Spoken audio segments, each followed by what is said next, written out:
यो भिडियोमा हामीले 20 भन्दा बढी आवर लाग्ने ओरिजिन एन्ड इभोल्युसन भन्ने च्याप्टर वान सर्टमा कम्प्लिट गर्छौँ।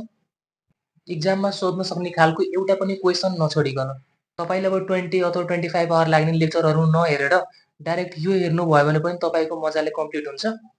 यस्तै अरू च्याप्टरहरूको पनि one short video physics, chemistry, botany र जोलोजीको चाहिएको छ भने तपाईँहरू हाम्रो प्राइभेट ग्रुप जोइन गर्न सक्नुहुन्छ, जहाँ तपाईँले यसको वान सर्ट त भयो यसको पीडीएफ नोट पनि पाउनुहुन्छ र फिजिक्स, केमिस्ट्री, बोटनी र जोलोजी यतिको हरेक च्याप्टरको च्याप्टर वाइज सर्ट नोट्स, तिनीहरूको chapter wise MCQ, past question, साथसाथै इक्जामसम्मको लागि कम्प्लिट गाइडेन्स पाउन सक्नुहुन्छ। प्राइस चाहिँ जम्मा आरएस 500 हो। ग्रुप जोइन गर्ने प्राइस 500 हो। त्यो ग्रुप जोइन गरेपछि अहिले जति पनि मैले कुराहरू भने त्यो सबै पाउनुहुन्छ। यो कम टाइममा ग्रुप जोइन गर्नुभयो भने एकदम धेरै हेल्पफुल हुन्छ। ग्रुप जोइन गर्नको लागि स्क्रिनमा देखाएको वाट्सएप नम्बरमा कन्ट्याक्ट गर्न सक्नुहुन्छ अथवा इन्ट्रान्स एक्सप्लोरर भन्ने फेसबुक पेजमा मेसेज गर्न सक्नुहुन्छ। वाट्सएपमा अलिक फास्ट रिप्लाई हुन्छ, त्यही भएर वाट्सएपमा कन्ट्याक्ट गर्ने ट्राई गर्नुहोला।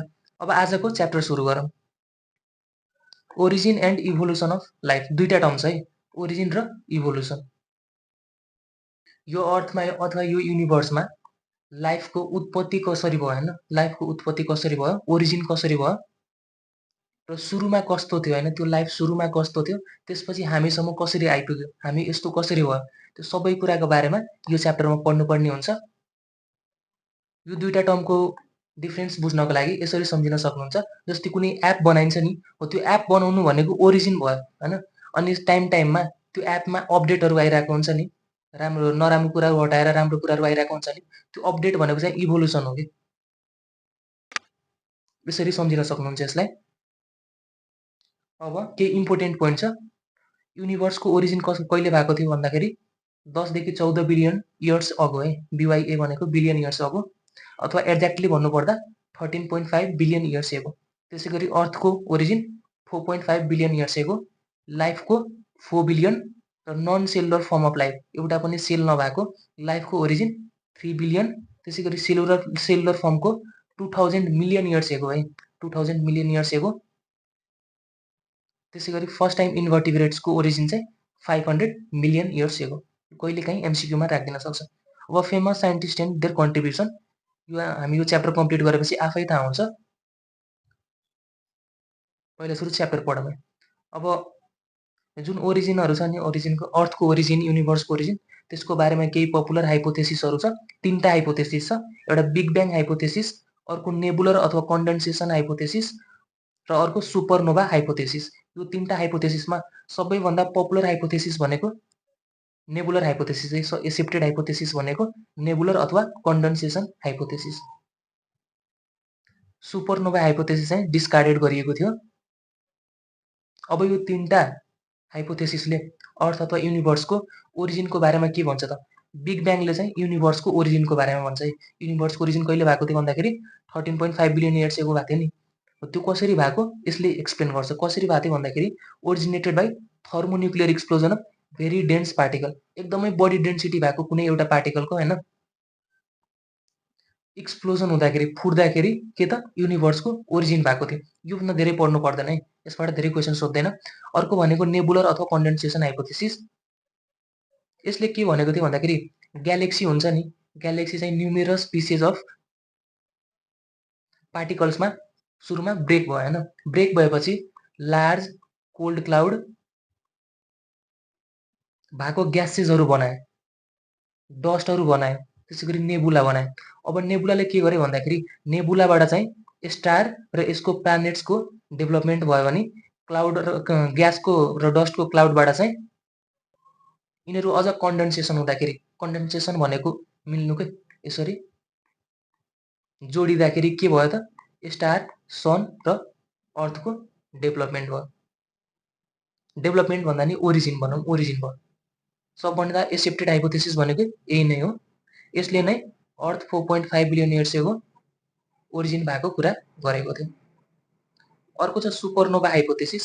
सुपरनोभा हाइपोथेसिस चाहिँ स्टारबाट नै स्टारकै एक्सप्लोजन भएर अर्थ बनेको कुरा गर्छ। तर यो हाइपोथेसिस डिस्कार्ड गरिएको थियो। यो तीनटा हाइपोथेसिस भयो। र जुन यो हाइपोथेसिसबाट बनेको एकदम सुरुमा जुन जस्तो अर्थ बनेको थियो नि त्यसमा एकदमै बढी टेम्परेचर थियो है, प्रिमिटिभ अर्थ भनिन्छ त्यसलाई। एकदम सुरुमा भएको अर्थ एकदमै हाई टेम्परेचर थियो, झन्डै 5000 टु 6000 डिग्री सेल्सियस। त्यसै गरी एटमोस्फेरिक प्रेसर पनि एकदम बढी थियो, 75,000 mmHg। र सबभन्दा बढी पाइने ग्यास भनेको त्यतिखेर हाइड्रोजन थियो। अहिले नाइट्रोजन हुन्छ नि त, पहिला हाइड्रोजन थियो। हाइड्रोजन भएको कारणले गर्दाखेरि एटमोस्फियर कस्तो थियो त, रिड्युसिङ एटमोस्फियर थियो है। अक्सिजन थिएन त्यतिखेर, अक्सिजन थिएन। अक्सिजन नभएपछि एटमोस्फियर कस्तो थियो त, रिड्युसिङ एटमोस्फियर थियो, धेरै हाइड्रोजन भएको कारणले गर्दाखेरि। र त्यतिखेर के थियो भन्दाखेरि अमोनिया थियो, के अरे यो मिथेन थियो, अमोनिया थियो, हाइड्रोजन र हिलियम, यस्तो ग्यासेसहरू थियो। अक्सिजन चाहिँ थिएन है। यो प्रिमिटिभ अर्थमा के थियो भन्ने कुरा भयो। अब अर्को छ, अर्थ र युनिभर्सको ओरिजिन कसरी भयो भनेर 3टा हाइपोथेसिस पढ्यौँ। अब अर्थमा लाइफको ओरिजिन कसरी भयो त्यसको पनि धेरै थ्योरिजहरू छ। सबै थ्योरिजको बारेमा लाइन बाई लाइन पढ्छौँ। र जुन लाइफ बन्ने प्रोसेस छ नि त्यसलाई बायोपोएसिस भनिन्छ है। कहिलेकाहीँ एमसिक्यूमा राखिदिन सक्छौँ। अब लाइफको ओरिजिनको बारेमा धेरै धार्मिक थ्योरिजहरू पनि छ, त्यसै गरी साइन्टिफिक थ्योरिजहरू पनि छ। हामी साइन्सको स्टुडेन्ट छौँ, त्यही भएर धेरै साइन्सकै कुराहरू गर्छौँ, धार्मिक कुरा अलिकति मात्र छ। जुन फर्स्ट थ्योरी छ, थ्योरी अफ स्पेसल क्रिएसन, यो धार्मिक कुरा नै हो यो भनेको। कसले चाहिँ यसलाई सपोर्टेड बाई फादर सरेस। र यसले यो थ्योरीको अनुसार के भनिन्थ्यो भन्दाखेरि लाइफ एउटा सुपर नेचुरल पावरले गर्दा क्रिएट भएको। जुन सुपर नेचुरल पावर भनेको के हो त, गड। गडले सबै लाइफलाई क्रिएट गरेको हो भन्ने कुरा कसले गर्छ त, special theory of special creation. हामीले पनि थाहा होला नि त, पहिलेदेखि बच्चामा पनि थाहा होला नि त। हजुरबुवा हजुरआमालाई सोद्धाखेरि हामी कसरी आयो भन्दाखेरि भगवानले बनाएको भन्छ नि, हो त्यही धारा यस थ्योरी अफ स्पेसल क्रिएसनले त्यसकै बारेमा कुरा गर्छ। अब बाइबलको अनुसारले के थियो भन्दाखेरि फर्स्ट हैन, अर्थमा फर्स्ट टाइम जुन मेल थियो नि त्यसको नाम एडम थियो अरे, र फिमेलको नाम चाहिँ इभ थियो अरे।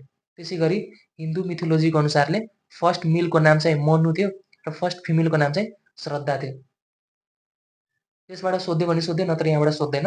मेन सोध्ने भनेको साइन्टिफिक थ्योरिजहरू जुन छ त्यसबाट सोध्छ। साइन्टिफिक थ्योरीमा पहिलो थ्योरी छ कस्मोजोइक थ्योरी है। कस्मोजोइक थ्योरी कसले गरेको भन्दाखेरि प्रपोज कसले गरेको, राइटरले। यसलाई सपोर्ट गर्ने साइन्टिस्ट आर्हेनियस। यसले के भन्छ भन्दाखेरि life came into Earth in the form of spores. स्पोर्सलाई नै कस्मोजोआ भनिन्छ है। अर्थमा लाइफ स्पोर्सबाट आएको हो अरे, स्पोर्सको फर्ममा आएको हो अरे। कहाँबाट त, अर्को हेभेनली बडीबाट, कुनै अर्को हेभेनली बडीबाट हाम्रो अर्थमा लाइफ चाहिँ स्पोर्सको फर्ममा अथवा कस्मोजोआको फर्ममा आएको हो भनेर भन्ने कुरा कसले त, कस्मोजोइक थ्योरीले गर्छ। त्यही भएर यसलाई अर्को इन्टरप्लानेटरी थ्योरी पनि भनिन्छ। Extraterrestrial origin of life, अर्कोबाट आछ नि त, अर्को हेभेनली बडीबाट, त्यही भएर extraterrestrial origin of life पनि भनिन्छ र इन्टरप्लानेटरी थ्योरी पनि यसलाई नै भनिन्छ। अर्को छ पान्सपर्मिया थ्योरी भनेर। यो चाहिँ कसले दिएको भन्दाखेरि आर्हेनियसले। यसमा के भनिन्छ भन्दाखेरि life came into Earth in the form of germs and spores. त्यस्तै कुरा छ है, जम्स एन्ड स्पोर्स, जसलाई पान्सपर्म भनिन्छ, from other heavenly body through meteoroids रे। एउटा डिफरेन्स भनेको यो दुईटामा डिफरेन्स भनेको यसमा यतिकै आएको थियो हैन, केले आएको भन्ने कुरा गरेको छैन। तर यसमा मेटेरोइड्सको हेल्पले, मेटेरोइड्सको थ्रुबाट अर्को हेभेनली बडीबाट जम्स अथवा स्पोर्ट्सको फर्ममा, जसले पान्सपर्म भनिन्छ, त्यसको फर्ममा लाइफ अर्कै हेभेनलीबाट अर्थमा आएको भन्ने कुरा कसले, पान्सपर्मिया थ्योरीले गर्छ। के गरी स्पिड बढी भयो भने स्लो गरेर हेर्न सक्नुहुन्छ। अर्को छ एकदमै important theory of spontaneous generation, अथवा यसैलाई एबायोजेनेसिस अथवा यसैलाई अटोजेनेसिस पनि भनिन्छ है। 3टा नाम यसकै छ, कन्फ्युज नहुनु होला। स्पोन्टेनियस जेनेरेसन, एबायोजेनेसिस अथवा अटोजेनेसिस। यसले के भन्छ भन्दाखेरि कुनै नन लिभिङ थिङ्सबाट चाहिँ लाइफको ओरिजिन भएको अरे। कुनै नन लिभिङ थिङ्सबाट चाहिँ लाइफको ओरिजिन स्पोन्टेनियसली भएको अरे। नन लिभिङबाट भएको भनेर हैन, यसलाई प्रुभ गर्नको लागि भोन हेलमोन्ट भन्ने साइन्टिस्टले एउटा एक्सपेरिमेन्ट गर्छ। एक्सपेरिमेन्टमा के गर्छ भन्दाखेरि स्वेट क्लथ, भिजेको अथवा पसिनाले भिजेको क्लथ भएन र वेट, यो दुईटा कुरालाई युज गरेर एउटा रुममा राखिदिन्छ। रुममा राखेर 21 दिनपछि हेर्दाखेरि त्यहाँनिर माइसको ओरिजिन भएको हुन्छ अरे। यहीँबाट त्यसले के भन्छ भन्दाखेरि यो नन लिभिङ हो नि त, यो कुरा दुईटा भनेको नन लिभिङ हो नि त, यो नन लिभिङबाट लाइफ आयो अरे। माइस भनेको एउटा लाइफ हो नि त। भोन एल्मोन्टले यो कुरा थाहा पाए यहाँबाट। त्यही भएर life originated from non living things कसले भन्छ त? Theory of spontaneous generation, abiogenesis अथवा अटोजेनेसिसले झुकिन्छ है, यो कुरामा झुकिन्छ। अर्को यो नन स्पोन्टेनियस जेनेरेसन आउँदाखेरि यो झुकिनु हुन्छ। अलि ध्यान दिएर सुन्नु होला। यो कुरा गर्यो कसले सपोर्ट गरेछ? भोन एल्मोन्टले। र यसैको इक्जाम्पलको लागि अझ प्रुभ गर्नको लागि यो दुईटा example from here of tail of white horse, white हर्सको पुच्छरमा गोर्जियस भन्ने लिभिङ हो नि त, यो डेभलप भएको अरे। त्यसै गरी नाइल नदीको जुन हिलो हुन्छ नि त्यहाँबाट डिफ्रेन्ट अर्ग्यानिजमहरू ओरिजिनेट भएको अरे। नन लिभिङ हो नि त यो भनेको, नन लिभिङ हो नि त। मड भनेको नन लिभिङ भयो, हियर भनेको पनि नन लिभिङ भयो। नन लिभिङबाट यो लिभिङ कुराहरू निस्किरहेको छ अरे। त्यही भएर यसबाटै इन्सपायर भएर यो थ्योरी आएको। तर यो थ्योरीलाई फ्रान्सिस्को रेडी यसले डिस्प्रुभ गरिदिन्छ। अरू पनि छ है यसलाई डिस्प्रुभ गर्ने, अरू पनि छ, तर मेन यसले सुरुमा डिस्प्रुभ गर्छ। डिस्प्रुभ गरेर यिनीहरूले अर्कै यो थ्योरीलाई डिस्कार्ड गरेर अर्कै थ्योरी ल्याउँछ, theory of non spontaneous generation, अथवा यसैलाई बायोजेनेसिस भनिन्छ। बायो भनेको लिभिङ हो नि त, लिभिङबाट प्रि एक्जिस्टिङ लाइफबाट पहिल्यै हुनु पर्यो है लिभिङ थियो, प्रि एक्जिस्टिङ लाइफबाट नयाँ लाइफको ओरिजिन हुन्छ अरे यो थ्योरीले भन्छ। नन लिभिङबाट आउने कुरा यसले गर्यो, तर यसले लिभिङबाटै आउनुपर्छ, प्रि एक्जिस्टिङ हुनैपर्छ। प्रि एक्जिस्टिङ भएन भने त्यहाँ पोसिबल छैन, यो थ्योरीले भन्यो। कसले गरेको भन्दाखेरि Francesco Redi, F Redi short फर्ममा। र यो थ्योरीलाई प्रुफ गर्नको लागि, एक्सपेरिमेन्टली प्रुफ गर्नको लागि 3 जना मान्छेले एक्सपेरिमेन्ट गर्छ। यो त एउटा रेडी भइ नै हाल्यो। थप दुईटा साइन्टिस्ट, लाजारो एस्पेलान्जानी नाम यसको, एल सर्ट फर्ममा एल एस्पेलान्जानी र अर्को लुइस पास्चर, यो 3टा साइन्टिस्टले एक्सपेरिमेन्टली प्रुफ गर्छ। के प्रुफ गर्छ भन्दाखेरि प्रि एक्जिस्टिङ लाइफबाट मात्र लाइफको ओरिजिन पोसिबल छ, नत्र हुँदैन, नन लिभिङबाट हुँदैन।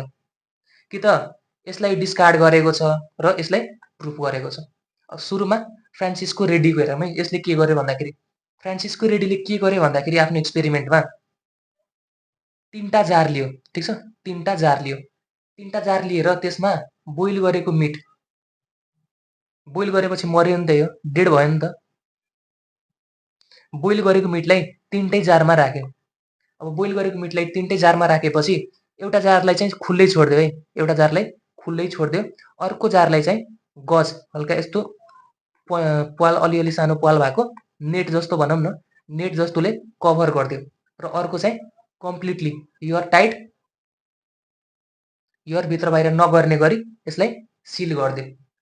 ठिक छ, 3टा जार लिएर के गर्यो भनेर बुझ्नु भएको होला। अब केही टाइमपछि अब्जर्भ गर्दाखेरि के पायो भन्दाखेरि जुन ओपेन जार थियो नि त्यसमा यस्तो फ्लाइजको ओरिजिन भएको देखियो, र जुन नेट जस्तो कुराले कभर गरेको थियो नि त्यसमा सर्फेसमा मात्र फ्लाइज थियो, भित्र जान पाएन, सर्फेसमा मात्र थियो। मिट त यहाँ छ है, मिट भित्र छ है। र जुन सिल थियो नि, सिल भएकोमा चाहिँ फ्लाइजको ग्रो नै भएन। यहाँबाट त्यसले के प्रुफ गर्यो भन्दाखेरि यो नन लिभिङबाट के गर्यो, नन लिभिङबाट हुने भयो, यो नन लिभिङबाट यहीँभित्र हुनुपर्ने हो नि त, यहीँभित्रबाट हुनुपर्ने हो नि त। यो सिल भएको जारमा पनि हुनुपर्ने हो कि नन लिभिङबाट यदि लाइफको ओरिजिन हुने भयो, तर सिल भएकोमा भएन।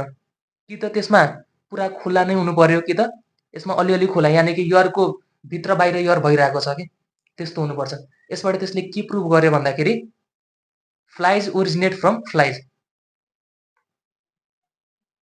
भनेको मतलब फ्लाइज ओरिजिनेट हुनको लागि पहिल्यैदेखि फ्लाइज हुनुपर्छ है, आफै भएको होइन, त्यहाँ नन लिभिङबाट भएको होइन। यानि कि नन लिभिङबाट हुने जुन थ्योरी थियो नि, थ्योरी अफ स्पोन्टेनियस जेनेरेसन, त्यसलाई डिस्कार्ड गर्यो। त्यसै गरी अर्को एक्सपेरिमेन्ट, एस्पेलान्जानी एक्सपेरिमेन्ट, यसमा के गर्यो भन्दाखेरि ग्रेभी अथवा यसैलाई ब्रुथ भन्दा नि भयो, ग्रेभी भनेको त्यसमा लिभिङ कुराहरू होइन, टेस्टी कुराहरू छ कि सुरुमा ग्रेभी अथवा ब्रोथ पनि भनिन्छ। ग्रेभीलाई बोइल गर्यो है, ग्रेभीलाई बोइल गर्यो, ठिक छ। ग्रेभीलाई बोइल गरेपछि एउटामा चाहिँ दुईटामा बोइल गर्दाखेरि एउटालाई चाहिँ खुल्लै छोडिदियो, अर्कोलाई चाहिँ बन्द गरिदियो है। सेम त्यस्तै त्यस्तै छ नि त अलिकति। यसमा ग्रेभी राखेर एउटालाई खुल्लै छोडिदियो, अर्कोलाई चाहिँ बन्द एयर टाइट बन्द गरिदियो। जुन खुला थियो नि त्यसमा चाहिँ माइक्रो अर्गानिजम ग्रो भयो, सिम्पल है। जुन खुला थियो त्यसमा माइक्रो अर्गानिजम ग्रो भयो, तर जुन बन्द थियो नि, जुन बन्द थियो त्यसमा माइक्रो अर्गानिजम ग्रो भएन, फ्री अफ माइक्रो अर्गानिजम। यानि कि यसबाट पनि यसले पनि के प्रुभ गर्यो भन्दाखेरि कुनै लिभिङ कुरा बन्नको लागि पहिलेदेखि कुनै लाइफ हुनुपर्छ त्यहाँ। यहाँ मरिसकेको छ नि त, यो बोइल गरेपछि मर्यो नि त। मरेको कारणले गर्दाखेरि यो सिल भएको कुरामा ग्रो भएन, तर यो खुलै भएको कारणले गर्दाखेरि बाहिरबाट आएको हुनसक्छ नि त, बाहिरबाट आएको कुरा ग्रो भयो, ठिक छ। यो भयो। अर्को थर्ड एक्सपेरिमेन्ट छ लुइस पास्चरको एक्सपेरिमेन्ट। यसलाई स्वान नेक एक्सपेरिमेन्ट पनि भनिन्छ, किनकि जुन यो यसमा युज गरेको एक्सपेरिमेन्टमा युज गरेको जुन इन्स्ट्रुमेन्ट छ नि त्यसको यस्तो स्वान जस्तो घाँटी छ। यो एक्सपेरिमेन्टमा के गर्यो भन्दाखेरि सुरुमा इन्फ्युजन लियो है। इन्फ्युजन भनेको त्यही ब्रोथ, न्युट्रिएन्ट रिच ब्रोथ जुन एकदमै न्युट्रिएन्ट रिच हुन्छ है, त्यसमा ग्रो हुनको लागि चाहिने सबै कुराहरू हुन्छ। सुरुमा यो स्वान नेक जुन इन्स्ट्रुमेन्ट छ त्यसमा ब्रोथ राखेर त्यसलाई बोइल गर्यो ताकि यसमा भएको लिभिङ अर्गानिजम सबै मरोस्, ठिक छ। सुरुमा the infusion was boiled for a long time to kill all micro organism present. यसमा भएको माइक्रो अर्गानिजम सबै मर्यो। तर यो खुल्लै हुन्छ है, खुल्लै भएको कारणले गर्दाखेरि बाहिरबाट त हावा छिर्छ नि त। हावा छिर्यो नि, यहाँ यस्तो स्ट्रक्चर छ, यस्तो स्ट्रक्चर भएको कारणले गर्दाखेरि एयरबाट आएको कुनै माइक्रो अर्गानिजम आइरहेको छ भने यहाँ माथि जान पाउँदैन कि, यहीँनिर अड्केर बस्छ। यसो छ नि त, हल्का यस्तो खालको ट्युब छ नि त यसको स्ट्रक्चर, त्यही भएर यहीँनिर अड्केर बसेको हुन्छ। यहाँनिर हेर्न सक्नुहुन्छ, यहीँनिर अड्केर बसिरहेको हुन्छ। धेरै दिनसम्म राख्दा पनि, यतिकै राख्दा पनि एयरबाट हुने भयो होइन। धेरै दिनसम्म राख्दाखेरि, बोइल गरेर राख्दाखेरि कुनै पनि माइक्रो अर्गानिजम ग्रो भएन, ठिक छ। कुनै पनि माइक्रो अर्गानिजम यसमा ग्रो भएन है। सुरुमा यो भएको माइक्रो अर्गानिजमहरूलाई चाहिँ बोइल गरेर मारिदियो, त्यसपछि यतिकै राख्दाखेरि, किनकि नन लिभिङबाट भनेको थियो नि त, नन लिभिङबाट भनेको भए यहाँ आफै ग्रो हुनु पर्ने, तर भएन। यहाँ एयरबाट आएको माइक्रो अर्गानिजम यहाँनिर ट्र्याप भएर बस्यो। अब द फ्लास्क वाज टिप्ड, हल्का यसलाई घुमाएर गऱ्यो कि, मतलब यो यहाँ भयो होइन, यहाँ जम्मा भयो, यसलाई यसरी गरिदिनु भयो भने, यस्तो ओरिएन्टेसन गरिदिनु भयो भने यहाँबाट छिर्छ नि त भित्र, हो यसरी गरे नि भयो। अथवा यसलाई यहाँबाट भाँच्दियो भने पनि छिर्न पायो नि त, डाइरेक्ट भाँच्दियो भने पनि हुन्छ है। यसमा चाहिँ यसरी टिल्ट गरेको छ। टिल्ट गर्दाखेरि यहाँ भएको माइक्रो अर्गानिजम भित्र छिर्यो, भित्र छिरेपछि यहाँ ग्रो हुन थाल्यो। Micro organism quickly multiplied in the infusion. यहाँबाट के बुझ्यो भन्दाखेरि यहाँबाट पनि सेम कन्क्लुजन आयो कि लाइफ ओरिजिनेट हुनको लागि पहिल्यैदेखि प्री एक्जिस्टिङ लाइफ हुनुपर्छ। यानि कि तिनटै एक्सपेरिमेन्टले जुन ल अफ स्पोन्टेनियस जेनेरेसन छ नि, एबायोजेनेसिस, त्यसलाई डिस्कार्ड गर्यो र law of non spontaneous generation अथवा बायोजेनेसिसलाई चाहिँ सपोर्ट गर्यो। यो तिनटा एक्सपेरिमेन्ट छ। अब अर्को थ्योरी छ है, अब अर्को थ्योरी छ एकदमै अहिलेसम्मको सबभन्दा बेस्ट थ्योरी र अहिलेको जेनेरेसनमा सबभन्दा एक्सेप्टेड थ्योरी है। यसलाई मोडर्न थ्योरी पनि भनिन्छ। यसको पनि धेरै नाम छ है। ओप्यारिन एन्ड ह्याल्डेन थ्योरी, यसलाई मोडर्न थ्योरी पनि भनिन्छ। कसले दिएको भन्दाखेरि एआई ओप्यारिन र जेबियस ह्याल्डेन। यो रसियाको थियो, यो चाहिँ ब्रिटिस। अहिले सबभन्दा मोस्ट एक्सेप्टेड थ्योरी भनेर एमसिक्यूमा आयो भने ओप्यारिन एन्ड ह्याल्डेन थ्योरी है।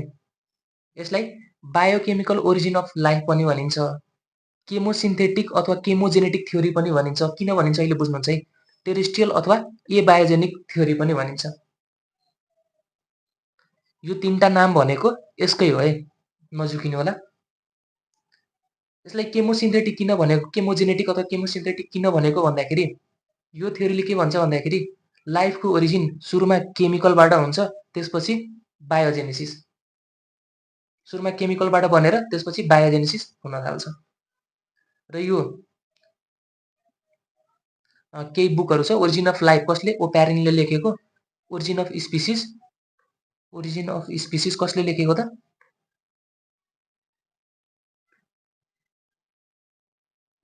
Darwin and वालेसले।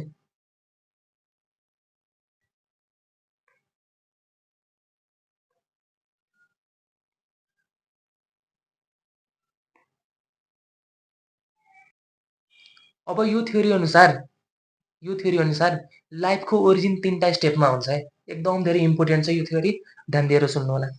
लाइफको ओरिजिन यो थ्योरी अनुसार 3टा स्टेपमा हुन्छ। सुरुमा केमोजेनी हुन्छ, त्यसपछि बायोजेनी हुन्छ, त्यसपछि कग्नोजेनी हुन्छ। अब यो तीनटैको बारेमा पालैपालो पढ्छौँ। सुरुमा केमोजेनी। केमोजेनी भनेको केमिकल इभोल्युसन। केमिकल्सबाट लाइफको इभोल्युसन हुन्छ। एकदम सुरुमा हेर्नु है। प्रिमिटिभ अर्थमा के थियो त? हाइड्रोजन, कार्बन, यो अक्सिजन O2 थिएन है, O चाहिँ थियो है, मोलिकुलर फर्ममा थिएन। हाइड्रोजन, कार्बन, अक्सिजन, नाइट्रोजन सुरुमा फ्री एटम अफ ग्यासेसहरू थियो। ठिक छ, एकदम ध्यान दिएर सुन्नु, सिम्पल छ है, गाह्रो छैन, एकदमै ध्यान दिएर सुन्नु होला। सुरुमा प्रिमिटिभ अर्थमा फ्री एटम अफ ग्यासेसहरू थियो। हाई टेम्परेचर थियो नि त सुरुमा प्रिमिटिभ अर्थमा, एकदमै हाई टेम्परेचर थियो। हाई टेम्परेचरको कारणले गर्दाखेरि यो फ्री एटम्सहरू एक आपसमा मिलेर हाइड्रोजन हाइड्रोजन मिलेर H2, अक्सिजन अक्सिजन मिलेर O2 हैन, कार्बन अक्सिजन मिलेर CO2, हाइड्रोजन र अक्सिजन मिलेर H2O, यसरी कार्बन र हाइड्रोजन मिलेर मिथेन, यसरी मिलेर मोलिक्युल्स अफ ग्यासेस अथवा इनअर्ग्यानिक कम्पाउन्ड भन्दा हुन्छ यो बनायो। सुरुमा फ्री फर्ममा थियो, त्यसपछि एक आपसमा मिलेर इनअर्ग्यानिक कम्पाउन्ड अथवा मोलिक्युल्स अफ ग्यासेस बनायो। ठिक छ, यति ठिक छ। जस्तै H2 भयो, हाइड्रोजन हाइड्रोजन मिलेर H2, हाइड्रोजन अक्सिजन मिलेर H2O हैन, नाइट्रोजन र हाइड्रोजन मिलेर NH3। इनअर्ग्यानिक कम्पाउन्ड्स है, इनअर्ग्यानिक CH4 बनाएको छैन अझै, किनकि CH4 भनेको अर्ग्यानिक हो नि त। इनअर्ग्यानिक कम्पाउन्ड बनायो। ठिक छ, यति इनअर्ग्यानिक कम्पाउन्डहरू बनायो। त्यतिखेर सबभन्दा एबन्डेन्ट ग्यास कुन थियो त? H2 थियो है, H2 थियो। र फर्स्ट फर्म्ड इनअर्ग्यानिक मोलिक्युल्स भन्यो भने NH3। एकदमै सजिलो तरिकाले लेखिएको छ, मजाले बुझ्नुहुन्छ है। त्यसपछि इनअर्ग्यानिक कम्पाउन्ड भनेपछि यसबाट सिम्पल अर्ग्यानिक कम्पाउन्डको डेभलप भयो। सिम्पल अर्ग्यानिक कम्पाउन्ड जस्तै मिथेनको, एमिनो एसिडको, फ्याटी एसिडको।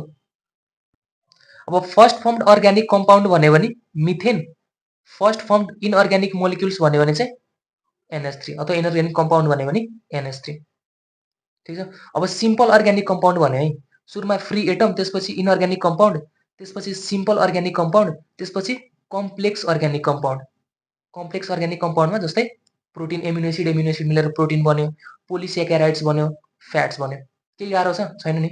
जुन यो कम्प्लेक्स अर्ग्यानिक कम्पाउन्ड भन्यो नि, यो केमोजेनीको इन्ड प्रोडक्ट यही नै हो है। केमोजेनी यहीँसम्म मात्र छ। Free atom, inorganic compound, simple organic compound, complex organic compound highlight गरिएको छ। यो 4वटा भयो र फाइनली कुन बनिरहेछ? Complex organic compound. यो भनेको इन्ड प्रोडक्ट अफ केमोजेनी। यति नै छ केमोजेनी। अब यिनीहरूलाई यो हुनको लागि, जति पनि रिएक्सन भइरहेछ नि, यसको लागि त एनर्जी चाहिन्छ। त्यो सोर्स अफ एनर्जीको काम केले गरिरहेको थियो त? युभी रेजले गर्यो, कस्मिक रेजहरूले गर्यो, लाइटनिङले गर्यो, रेडिएसनले गर्यो, भोल्क्यानिक इरप्सनले गर्दा भयो। यति हुनसक्छ पोसिबल सोर्स अफ एनर्जी है। अब अर्को एउटा इम्पोर्टेन्ट कुरा छ, hot oceanic water rich in complex organic compound. जुन फाइनली कम्प्लेक्स अर्ग्यानिक कम्पाउन्ड भनेको थियो नि, हट ओसियनिक वाटर भनेको ओसियनमा भएको तातो पानीमा यो जुन कम्प्लेक्स अर्ग्यानिक कम्पाउन्डहरू छ नि, एकदमै बढी थियो है। जसलाई ह्याल्डेनले, यो 3वटा कुरा भनेको एउटै हो है, यसलाई नै भन्न खोजेको। ह्याल्डेनले यो कुरालाई, hot oceanic water rich in complex organic कम्पाउन्डलाई हट डाइल्युट सुप भन्थ्यो, अथवा त्यसलाई प्राइमोडियल सुप भन्दा पनि हुन्छ भन्थ्यो, प्रिबायोटिक सुप भन्दा पनि हुन्छ भन्थ्यो। तर डार्विनले त्यसलाई वार्म लिटल पोन्ड भन्यो है। नझुकिनु होला, यो 3टा कुरा भनेको, 3टा होइन, यो 4वटै कुरा भनेको यही हो है, hot oceanic water rich in complex organic compound. यो 3टा कुरा ह्याल्डेनले भन्यो, यो नाम ह्याल्डेनले दियो, र वार्म लिटल पोन्ड कसले? डार्विनले दियो। ठिक छ, अलिकति पनि कन्फ्युजन नराख्नु होला। केमोजेनी भयो। अब यो केमोजेनीलाई सपोर्ट गर्नको लागि, अब साइन्स भनेपछि त यतिकै भनेर हावातालमा भनेर हुँदैन नि त, कुनै एक्सपेरिमेन्टल प्रुफ चाहिन्छ के। त्यो एक्सपेरिमेन्टल प्रुफ गर्नको लागि एक्सपेरिमेन्ट छ एउटा मिलर एन्ड युरे एक्सपेरिमेन्ट, जसले केमोजेनी अफ ओप्यारिन एन्ड हेल्डेनको थ्योरीलाई सपोर्ट गरे है। यसमा के भयो भन्दाखेरि यो एक्सपेरिमेन्टमा के भयो भन्दाखेरि abiotic synthesis of amino acid भनेको नन लिभिङ कुराबाट केमिकल्सहरूबाट फेरि नन स्पोन्टेनियस जेनेरेसनतिरै गइरहेछ है। Abiotic synthesis of amino acid गरेको छ अरे र जुन यसमा एपार्चस युज गरेको छ नि त्यसलाई स्पार्क डिस्चार्ज एपार्चस भनिन्छ है। यो नाम याद गर्नु होला, धेरै डिटेल गइराख्नु पर्दैन, मैले जुन जुन भनिरहेको छु त्यो मात्र सम्झिनु। एपार्चस युज गरेको मिलर युरे एक्सपेरिमेन्टमा भएको एपार्चसको नाम स्पार्क डिस्चार्ज एपार्चस र एक्सपेरिमेन्टको नाम चाहिँ स्टिमुलेसन एक्सपेरिमेन्ट। यसमा के गरिन्छ भन्दाखेरि यो एपार्चसमा जुन प्रिमिटिभ यो तीनटा कुराको यही तीनटा कुराहरू यो तीनटा कुरालाई र एउटा मिथेन पनि हुन्छ, अर्ग्यानिक पनि बनिसकेको छ नि त। यो तीनटा कुरालाई यो एपार्चसमा राखिन्छ र एकदमै हाई भोल्टेज इलेक्ट्रोडको हेल्पले अप्लाई गरिन्छ। ठीक छ, चारवटा कुरा। अब यो वाटरको भेपर भनौँ न, मेन भनेको यो तीनटा भयो। यो वाटरको भेपर भयो, मेन तीनटा भनेको यो हो। यति कुरालाई राखेर एकदमै हाई भोल्टेजको लागि इलेक्ट्रोड युज गरिन्छ र पुरै प्रिमिटिभ अर्थमा जस्तो जस्तो इन्भाइरोमेन्ट थियो नि त्यस्तै क्रिएट गरिन्छ कि यहाँ। सिम्पल बुझ्दाखेरि त्यही नै हो। प्रिमिटिभ इन्भाइरोमेन्टमा जस्तो इन्भाइरोमेन्ट थियो हैन, जस्तो कन्डिसन थियो त्यस्तै कन्डिसन क्रिएट गरेर यहाँनिर भइरहेको छ कि छैन, केही बनिरहेको छ कि छैन त्यो चेक गर्छ। यो गर्दाखेरि यसमा मिथेन, अमोनिया र हाइड्रोजन, मिथेन भनेको यो भयो, अमोनिया भयो, हाइड्रोजन, यो तीनटाको रेसियो मिल्नुपर्छ है।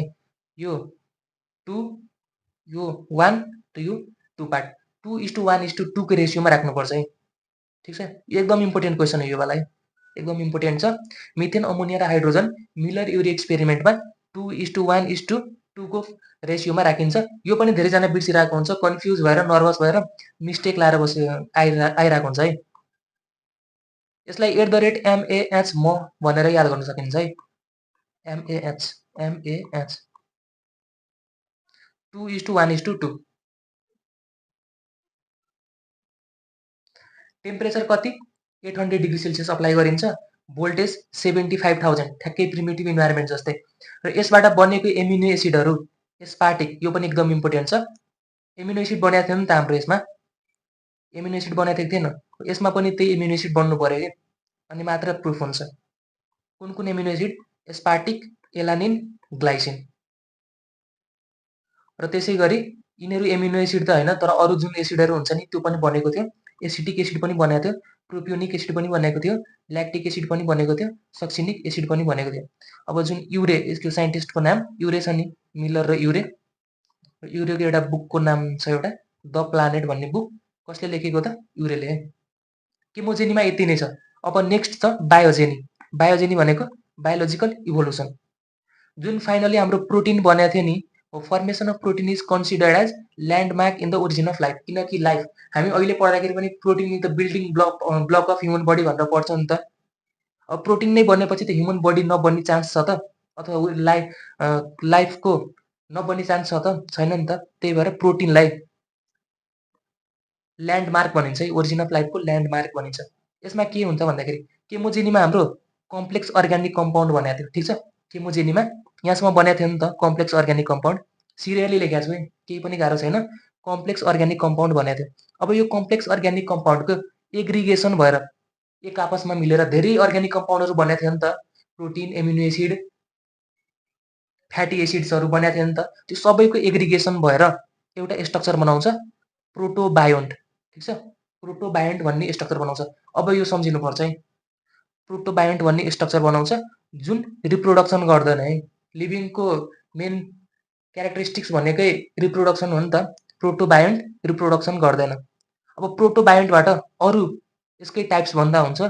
माइक्रोस्फियर बन्यो, त्यसपछि कोसर बेड्स बन्यो, त्यसपछि इयुबायोन्ट अथवा यसैलाई प्रिसेल अथवा प्रोटोसेल भनिन्छ है।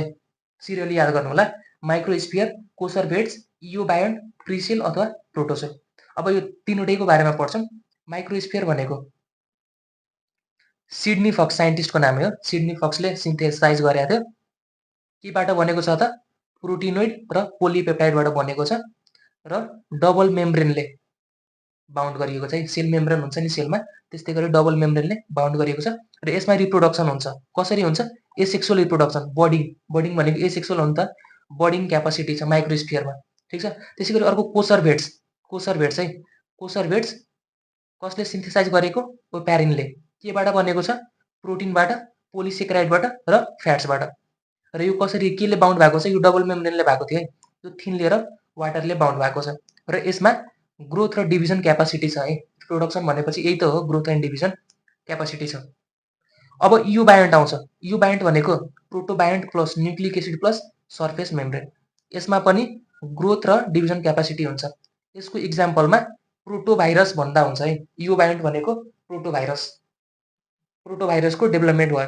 तर भाइरस भनेको लिभिङ हो त होइन नि, नन लिभिङ हो नि त भाइरस भनेको। Connecting link between living and non living भनेको भाइरसलाई भनिन्छ नि। First originated protovirus, first form of life, किनकि भाइरस प्रोटोभाइरस भनेको नन लिभिङ कुरा हो है, त्यही भएर लाइफ भनेको लिभिङ हुनुपर्छ। First form of life bacteria भन्छ, भाइरस पछि ब्याक्टेरिया भन्छ। त्यही भएर virus is connecting link between non living and living. Virus भनेको नन लिभिङ हो। अब त्यसपछि प्रोक्यारियोट्सको ओरिजिन हेरौँ है। प्रोक्यारियोट्सको ओरिजिन कसरी भएको थियो? प्रोक्यारियोट्स भनेको डेफिनिट न्युक्लियस नभएको अथवा ट्रु न्युक्लियस नभएको। केमा हुन्छ त? किङडम मोनेरा हुन्छ नि। किङडम मोनेरा भनेको प्रोक्यारियोट्सहरू हो नि त। किङडम मोनेरा भयो। यसको ओरिजिन कहिले भएको थियो? आर्किजोइक अफ प्रिक्याम्ब्रियन इरा, हामी जियोलोजिकल टाइम स्केल पढ्छौँ। आर्किजोइक इरामा के त प्रोक्यारियोट्सको ओरिजिन भएको थियो, झन्डै 3.3 to 3.8 बिलियन इयर्स एगो, कहिलेकाहीँ सोधिन सक्छ। त्यसपछि प्रोक्यारियोटमै है एनएरोबिक केमो हेटेरोट्रफको डेभलपमेन्ट भयो। केमो हेटेरोट्रफ भनेको त सबलाई थाहा होला। एनएरोबिक भनेको अक्सिजनको एब्सेन्समा है। हेटेरोट्रफ भनेको अरूबाट, खानाको लागि अरूबाट अरूमा डिपेन्ड हुने। र खानाको लागि केमा डिपेन्ड भइरहेछ त? केमिकल्समा है। Obtain energy from organic chemicals भन्यो भने त्यो के हो त? केमो हेटेरोट्रफ्स। त्यसपछि एनएरोबिक हेटेरोट्रफ्स, केमो हेटेरोट्रफ्स पछि एरोबिक फोटो अटोट्रफ्स भन्यो है। आफैले लाइटको हेल्पले खाना बनाउने के त? Aerobic photo autotrophs. यसले के गर्यो भन्दाखेरि अक्सिजन रिलिज गर्न थाल्यो। अक्सिजन रिलिज गरेपछि एटमोस्फियरमा अक्सिजनको एमाउन्ट बढ्यो। त्यसपछि अक्सिडाइजिङ, पहिला रिड्युसिङ एटमोस्फियर थियो है, अक्सिडाइजिङ एटमोस्फियर बन्यो। यसको इक्जाम्पलमा ब्लू ग्रिन एल्गीलाई लिन सकिन्छ। त्यसपछि एरोबिक फोटो अटोट्रफ्सबाट के बन्यो त? अटोट्रफ्स र हेटेरोट्रफ्सहरू है, ठिक छ। सिरियली याद गर्नु है। सुरुमा यो भयो, त्यसपछि यो, त्यसपछि यिनीहरू। अब युनिसेलुलर युक्यारियोट्स केमा पर्छ? प्रोटिस्टामा पर्छ। कहिले भएको? प्रोटेरोजोइक प्रिक्याम्ब्रियन इराको, झन्डै यति बिलियन इयर्स हो। यति नै छ बायोजेनीमा। कग्नोजेनी भनेको डिफ्रेन्ट फाइलममा डाइभर्स हुन्छ कि डाइभर्सिफिकेसन हुन्छ अब, ठिक छ। फर्मेसन अफ डिफ्रेन्ट फाइलम अथवा डाइभर्सिफिकेसन भन्ने हुन्छ। यसमा अरू केही छैन। यति भयो बायोजेनी, केमोजेनी र कग्नोजेनी। यति भएपछि ओप्यारिन एन्ड ह्याल्डेन थ्योरी पनि सक्यो है। यति थियो है ओप्यारिन एन्ड ह्याल्डेन थ्योरीमा। ल अब ओरिजिन सक्यो है। ओरिजिन सक्यो, एउटा पोर्सन सक्यो यसको, ओरिजिन एन्ड इभोल्युसनको यो वाला पोर्सन सक्यो। अब हामी नेक्स्ट पोर्सनमा एपको डेभलपमेन्ट भयो। अब यसलाई अपडेट गरौँ। अपडेट कसरी भएको थियो होइन? टाइममा अपडेट कसरी भइरहेको थियो त? इभोल्युसन पढौँ। अब इभोल्युसन यहाँ हेर्न सक्नुहुन्छ। सुरुमा यस्तो थियो होइन, त्यसपछि मान्छे हेर्नु कसरी बनेको छ। सुरुमा यसरी चारवटैमा, यो चारवटै अलि इरेक्ट पोजिसन थिएन नि त, सिधा उभिन सकिरहेको थिएन नि त। यसरी सिधा उभिन सकिरहेको थिएन, हल्का बेन्ट भएर चारवटै कुरालाई चारवटै लेग भन्दा हुन्छ। चारवटै लेग थियो है। अगाडिको 4 लिम्ब भयो, पछाडिको हिन्ड लिम्ब भयो। चारवटै कुराको युज गरिरहेको थियो। तर पछि बिस्तारै सिधा हुँदै गयो। सुरुमा यसरी थियो, त्यसपछि अलि यसरी भयो, त्यसपछि यसरी, त्यसपछि सिधा भएको छ। यसरी के त? अपडेट हुँदै गएको छ है। यसलाई नै के भनिन्छ? इभोल्युसन। यसको डेफिनेसन हेरौँ। Gradual change in inherited characters of biological population over successive generation. र यो इभोल्युसन भन्ने टर्म चाहिँ कसले दिएको त? स्पेन्सरले। र यसको कन्सेप्ट इम्पिडोकल्सले। फादर अफ इभोल्युसनरी बायोलोजी कसलाई भनिन्छ? लामार्कलाई भनिन्छ। अब इभोल्युसनको फेचर है एकदमै स्लो हुन्छ। प्रोग्रेस हुनुपर्छ है, प्रोग्रेस यानि कि यो यस्तोबाट यस्तो भएको छ नि त, कुन राम्रो त? यो राम्रो हो नि त। प्रोग्रेस भएको छ नि त, प्रोग्रेसिभ। अर्को इरिभर्सिबल, यस्तोबाट यस्तो बन्यो। अब यस्तोबाट यस्तो त बन्न सक्दैन नि त। हो, यो तीनटा फेचर भनेको के को हो त? इभोल्युसनको है। इभोल्युसनको कज के कारणले हुन सक्छ त? भ्यारिएसनको कारणले गर्दाखेरि, डिफरेन्सको कारणले गर्दाखेरि। अल्टिमेट सोर्स अफ भ्यारिएसन भनेको के हो त? म्युटेसन। जेनेटिक्समा अझ डिटेलमा हुन्छ यो, अहिलेको लागि यति सम्झिनु। अर्को बेसिस अफ इभोल्युसन के हो त? स्पिसिस। त्यसैगरी युनिट अफ इभोल्युसन के हो त? पपुलेसन। पपुलेसनमा हुन्छ नि त इभोल्युसन, त्यही भएर युनिट पपुलेसनलाई र इभोल्युसनको बेसिस चाहिँ स्पिसिसलाई। अब टाइप्स अफ इभोल्युसन है। सुरुमा फर्स्टमा छ प्रोग्रेसिभ इभोल्युसन। सधैँ प्रोग्रेसिभ नै हुन्छ भन्ने छैन है, तर प्रोग्रेसिभ हुनुपर्छ। ठिक छ। प्रोग्रेसिभ इभोल्युसन सिम्पल फर्मबाट कम्प्लेक्स र मोर एडभान्स फर्ममा चेन्ज भइरहेको छ भने त्यो भनेको प्रोग्रेसिभ इभोल्युसन। जस्तै इक्जाम्पलको लागि यसको इभोल्युसन इन हर्सलाई लिन सकिन्छ। यो इम्पोर्टेन्ट छ, यो हेर्न सक्नुहुन्छ। यसमा के छ भन्दाखेरि यो हेर्न सक्नुहुन्छ, हर्सको इभोल्युसन यसरी गएको छ है, यसरी इभोल्युसन भएको छ। सुरुमा इयो हाइपस, त्यसपछि मेजो हाइपस, त्यसपछि मेरिचिपस, त्यसपछि प्लियो हाइपस, त्यसपछि इक्वस, यसरी इभोल्युसन गएको छ। यो भनेको मोडर्न भयो, यो भनेको एकदमै पुरानोवाला, अर्लिएस्ट योवाला, एन्सियन्ट अथवा अर्लिएस्ट। हर्स पनि यसरी इभोल्युसन हुँदै गएको छ। मोडर्न कसलाई भन्यो? मोडर्न र एन्सियन्ट याद गरे हुन्छ। इक्वस र एन्सियन्ट भनेको इयो हाइपस। ठिक छ। अब कुन इपोकमा, अहिले हामी जियोलोजिकल टाइम पढ्दाखेरि झन् क्लियर हुन्छ। मोडर्न हर्सको इभोल्युसन कहिले भएको थियो भन्दाखेरि प्लिस्टोसिन इपोकमा, त्यसै गरी एन्सियन्ट हर्सको चाहिँ इयोसिन इपोकमा है। कहिलेकाहीँ हाल्दैन सक्छ एमसिक्यूमा। यो सिरियली पहिला याद गर्नु, त्यसपछि यो हाइपसलाई एन्सियन्ट र इक्वस भनेको एकदमै लास्टमा बनेको मोडर्न हर्सलाई अहिले जुन हामी हर्स देख्छौँ नि त्यो भनेको इक्वस हो कि। पहिला यस्तो हुन्थ्यो, यस्तो हुन्थ्यो पहिला, अहिले यस्तो हामी देख्छौँ नि त। इक्जाममा मोडर्न हर्स भनेर सोध्यो भने इक्वसमा, एन्सियन्ट हर्स भनेर सोध्यो भने यो हाइपसमा टिक लगाउनु। यो भयो प्रोग्रेसिभ इभोल्युसन। अर्को चाहिँ रेट्रोग्रेसिभ, कम्प्लेक्स र एडभान्स फर्मबाट सिम्पल फर्ममा चेन्ज हुने। जस्तै इक्जाम्पलको लागि हर्डमानिया, यसकै नाम सी स्क्विड, यसमा धेरै हेर्नु पर्दैन है। अर्को छ को इभोल्युसन है। को इभोल्युसन भनेको evolution in one organism causes evolution in associated organism. जस्तै हामी सिम्बायोटिक एसोसिएसन पढाएको थियौँ नि, त्यो एसोसिएसन जस्तै होइन। एक आपसमा दुईटा अर्गानिजम एसोसिएट भएर बसेको हुन्छ। यदि त्यो अर्गानिजमको एउटाको इभोल्युसन हुँदैछ भने सँगसँगै त्योसँग एसोसिएट भएको अर्गानिजमको पनि भइदिन्छ कि। त्यसलाई नै के भनिन्छ त? को इभोल्युसन। जस्तै होस्ट र प्यारासाइटको लिन सक्नुहुन्छ इक्जाम्पलमा। होस्टको भइरहेको छ भने प्यारासाइटको इभोल्युसन पनि भइदिन्छ, अथवा प्यारासाइटको इभोल्युसन भइरहेको छ भने होस्टको पनि इभोल्युसन भइदिन्छ। अर्को छ प्यारलल इभोल्युसन। प्यारलल इभोल्युसनमा के छ भन्दाखेरि evolution is closely related group of organism due to adaptive convergence. दुईटा क्लोजली रिलेटेड ग्रुपको होइन एउटै खालको फेचर्स डेभलप हुँदै गइरहेको छ भने, होइन एउटै खालको एउटै फङ्सन भएको फेचर्स डेभलप हुँदै गइरहेको छ भने, एउटै तरिकाको फेचर्सहरू डेभलप अथवा त्यसैलाई इभोल्युसन भनौँ, इभल्भ हुँदै गइरहेको छ भने त्यो भनेको प्यारलल इभोल्युसन। जस्तै टाइगर र लाइन भनेको एउटै ग्रुपमा हुन्छ नि त, होइन कार्निभोरस हो नि त। तिनीहरूको फिडिङ हेबिटेट कार्निभोरस हुन्छ नि त, फिडिङ हेबिटेट एउटै हुन्छ कि हुँदैन। त्यही भएर यो भनेको कस्तो भयो त? Parallel evolution. अर्को चाहिँ डाइभर्जेन्ट इभोल्युसन, एकदम धेरै इम्पोर्टेन्ट छ डाइभर्जेन्ट र कन्भर्जेन्ट इभोल्युसन। डाइभर्जेन्ट भनेको दुईटा ग्रुप भयो होइन, यो दुईटा ग्रुप सिमिलर काइन्डको छ कि, एउटै फाइलम अथवा एउटै क्लासमा छ। ठिक छ। यो दुईटा ग्रुप एउटै क्लासमा छ, तर यिनीहरूको यस्तो खालको फेचर्स डेभलप भइदिन्छ कि यसको फङ्सन छुट्टै हुन्छ, यसको फङ्सन पनि छुट्टै हुन्छ कि। ठिक छ।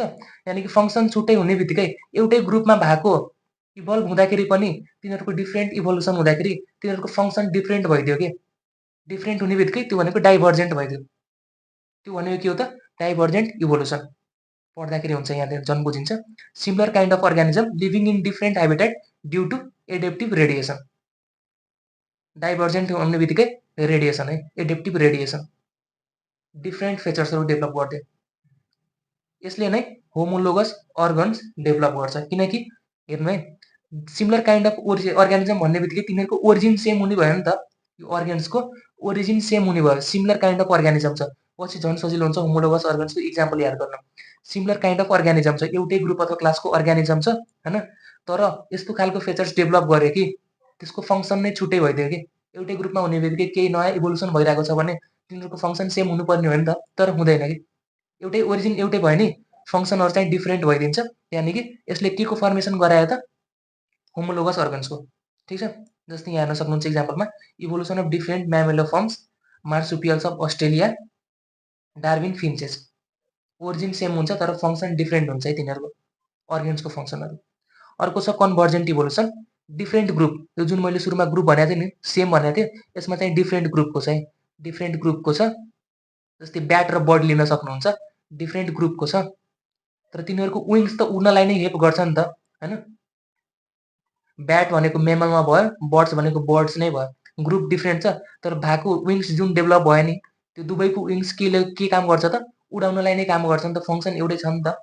के गर्यो त, कन्भर्जेन्स गर्यो, कन्भर्ज गर्यो, त्यही भएर एडेप्टिभ कन्भर्जेन्स भनेको कन्भर्जेन्ट इभोल्युसन, र एडेप्टिभ रेडिएसन भनेको डाइभर्जेन्ट इभोल्युसन। ठिक छ, र यसले एनालोगस अर्गनको डेभलप गर्यो। ओरिजिन डिफरेन्ट छ तर फङ्सन सेम भइरहेछ, ठ्याक्कै उल्टो कि। ठिक छ, जस्तै ब्याट्स, बर्ड्स र इन्सेक्टको विङ्स लिन सक्नुहुन्छ कि तपाईँहरूले। ब्याट्स भनेको मेमल्स भयो, बर्ड्स भनेको बर्ड्स नै भयो, इन्सेक्ट भनेको आर्थ्रोपोडा जरो। सबै तिनटैको ग्रुप डिफरेन्ट छ नि त, तर विङ्स त तिनटैको उडाउने काम गर्छ, त्यही भएर कन्भर्जेन्ट इभोल्युसन भन्न मिल्यो। किनकि एनालोगस अर्गन्स, एनालोगस अर्गन्स पनि बुझिसक्नु भएको होला यहीँबाट, पछि बुझ्न झन् सजिलो हुन्छ। अब यति भयो हैन, टाइप्स अफ इभोल्युसन पनि भयो। अब जुन इभोल्युसनको इभिडेन्सेसहरू, इभोल्युसन भएको के इभिडेन्स छ त, के प्रमाणहरू छ, जस्तै एनाटोमीबाट के प्रमाण छ त्यो हेर्छौँ है पहिला। फ्रम कम्पेरेटिभ एनाटोमी, स्ट्रक्चरबाट के प्रमाण छ। कम्पेरेटिभ एनाटोमीमा फर्स्टमै आउँछ होमोलोगस अर्गन। होमोलोगस अर्गन्स पहिले पनि भनेको थिएँ मैले भर्खरै, ओरिजिन सिमिलर हुन्छ तर त्यो अर्गन्सहरूको डिसिमिलर पनि हुनसक्छ अथवा सिमिलर पनि हुनसक्छ है, मेनली डिसिमिलर नै हुन्छ हैन, तर दुवै छ भने बतलाउनुपर्छ है, यो अलि बुझ्नुपर्छ।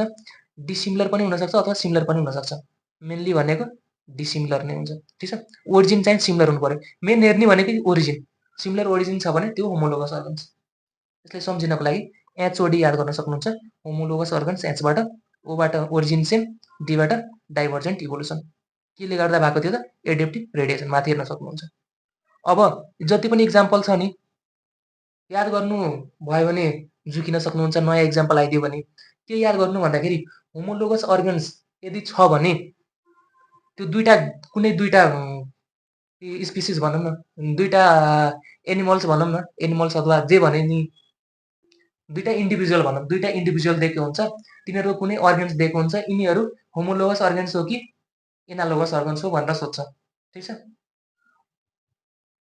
त्यो थाहा पाउनको लागि त्यो दुईटा जुन इन्डिभिजुअल दिएको हुन्छ नि, तिनीहरूको ग्रुप हेर्नु होला है। ग्रुप क्लास पनि हुनसक्छ, फाइलम पनि हुनसक्छ, स्पिसिस पनि हुनसक्छ। धेरै तपाईँहरूको केसमा धेरै जसो फाइलमबाटै आउँछ। यदि त्यो दुईटा इन्डिभिजुअल सेम फाइलममा छ भने ओरिजिन सेम हुने भएको भएन, सेम फाइलम भएपछि ओरिजिन सेम नै हुन्छ। ठिक छ, यहीँबाट सेम फाइलम छ भने त्यो होमोलोगस अर्गन्स हो भनेर बुझ्न सक्नुहुन्छ। जस्तै यहाँ हेर्नु है, मैले यहाँ हेर्छु एउटा मेल भनेको छ, अर्को फिमेल भनेको छ, दुवै कडेटा हो कि होइन, कडेट हो नि त।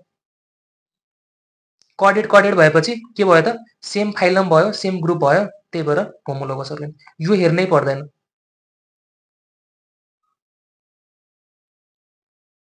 अर्को हेर्न सक्नुहुन्छ क्याट, लियोपार्ड, हर्स, व्हेल। ठिक छ, चारवटै हेर्नु, चारवटै भनेको के हो त, म्यामल्सहरू हो नि त, व्हेल्स पनि म्यामल्स हो नि त, म्यामल्स सेम छ, ग्रुप सेम छ, त्यही भएर होमोलोगस अर्गन। यो हेर्नै परेन। ठिक छ, यिनीहरूको फङ्सन डिफरेन्ट हुन्छ कि। क्याटमा जस्तै फोर लिम भएन, अर्कै फङ्सन हुन्छ। यो फोर लिम व्हेलमा चाहिँ फ्लिपरमा मोडिफाई भएको हुन्छ, अर्कै फङ्सन हुन्छ। ठिक छ, यसरी सम्झिन सक्नुहुन्छ अथवा यसरी ट्रिक युज गरेर गर्न सक्नुहुन्छ। अर्को छ एनालोगस अर्गन्स, ठ्याक्कै उल्टो, ओरिजिन डिसिमिलर हुन्छ तर फङ्सन सिमिलर हुन्छ, एडेप्टिभ कन्भर्जेन्ट इभोल्युसन। अब यसको लागि पनि ग्रुप डिफरेन्ट हुनुपर्छ कि, दुईटा जुन इन्डिभिजुअल दिएको हुन्छ नि, तिनीहरूको फाइलम अथवा क्लास अथवा स्पिसिस चाहिँ डिफरेन्ट हुनुपर्छ। जस्तै ब्याट, बर्ड्स र इन्सेक्ट। ब्याट केमा पर्यो, म्यामलमा, बर्ड केमा पर्यो? बर्ड नै भयो। इन्सेक्ट केमा पर्यो त? आर्थ्रोपोडामा। डिफ्रेन्ट छ कि छैन फाइलमहरू? त्यही भएर यो भनेको एनालोगस अर्गन भयो। अरू पनि हेर्न सक्नुहुन्छ त्यस्तै, जस्तै अर्थवर्म छ, अर्थवर्म भनेको एनिलिडा भयो, यो भर्टिब्रेट्स भयो। डिफ्रेन्ट ग्रुप छ नि त, त्यही भएर एनालोगस अर्गन। यसरी गर्न सक्नुहुन्छ। अर्को चाहिँ एटाभिजम अथवा रिभर्सन। यो भनेको सडन अपियरेन्स अफ एन्सेस्ट्रल क्यारेक्टर, एन्सेस्टरमा भएको क्यारेक्टर जुन लुप्त भएको हुन्छ कि जुन डिसएपियर भएको हुन्छ त्यो अचानक कुनै कुनैमा देखिन्छ, त्यसलाई नै के भनिन्छ त? एटाभिजम अथवा रिभर्सन। यो इक्जाम्पलहरू हेर्न सक्नुहुन्छ है।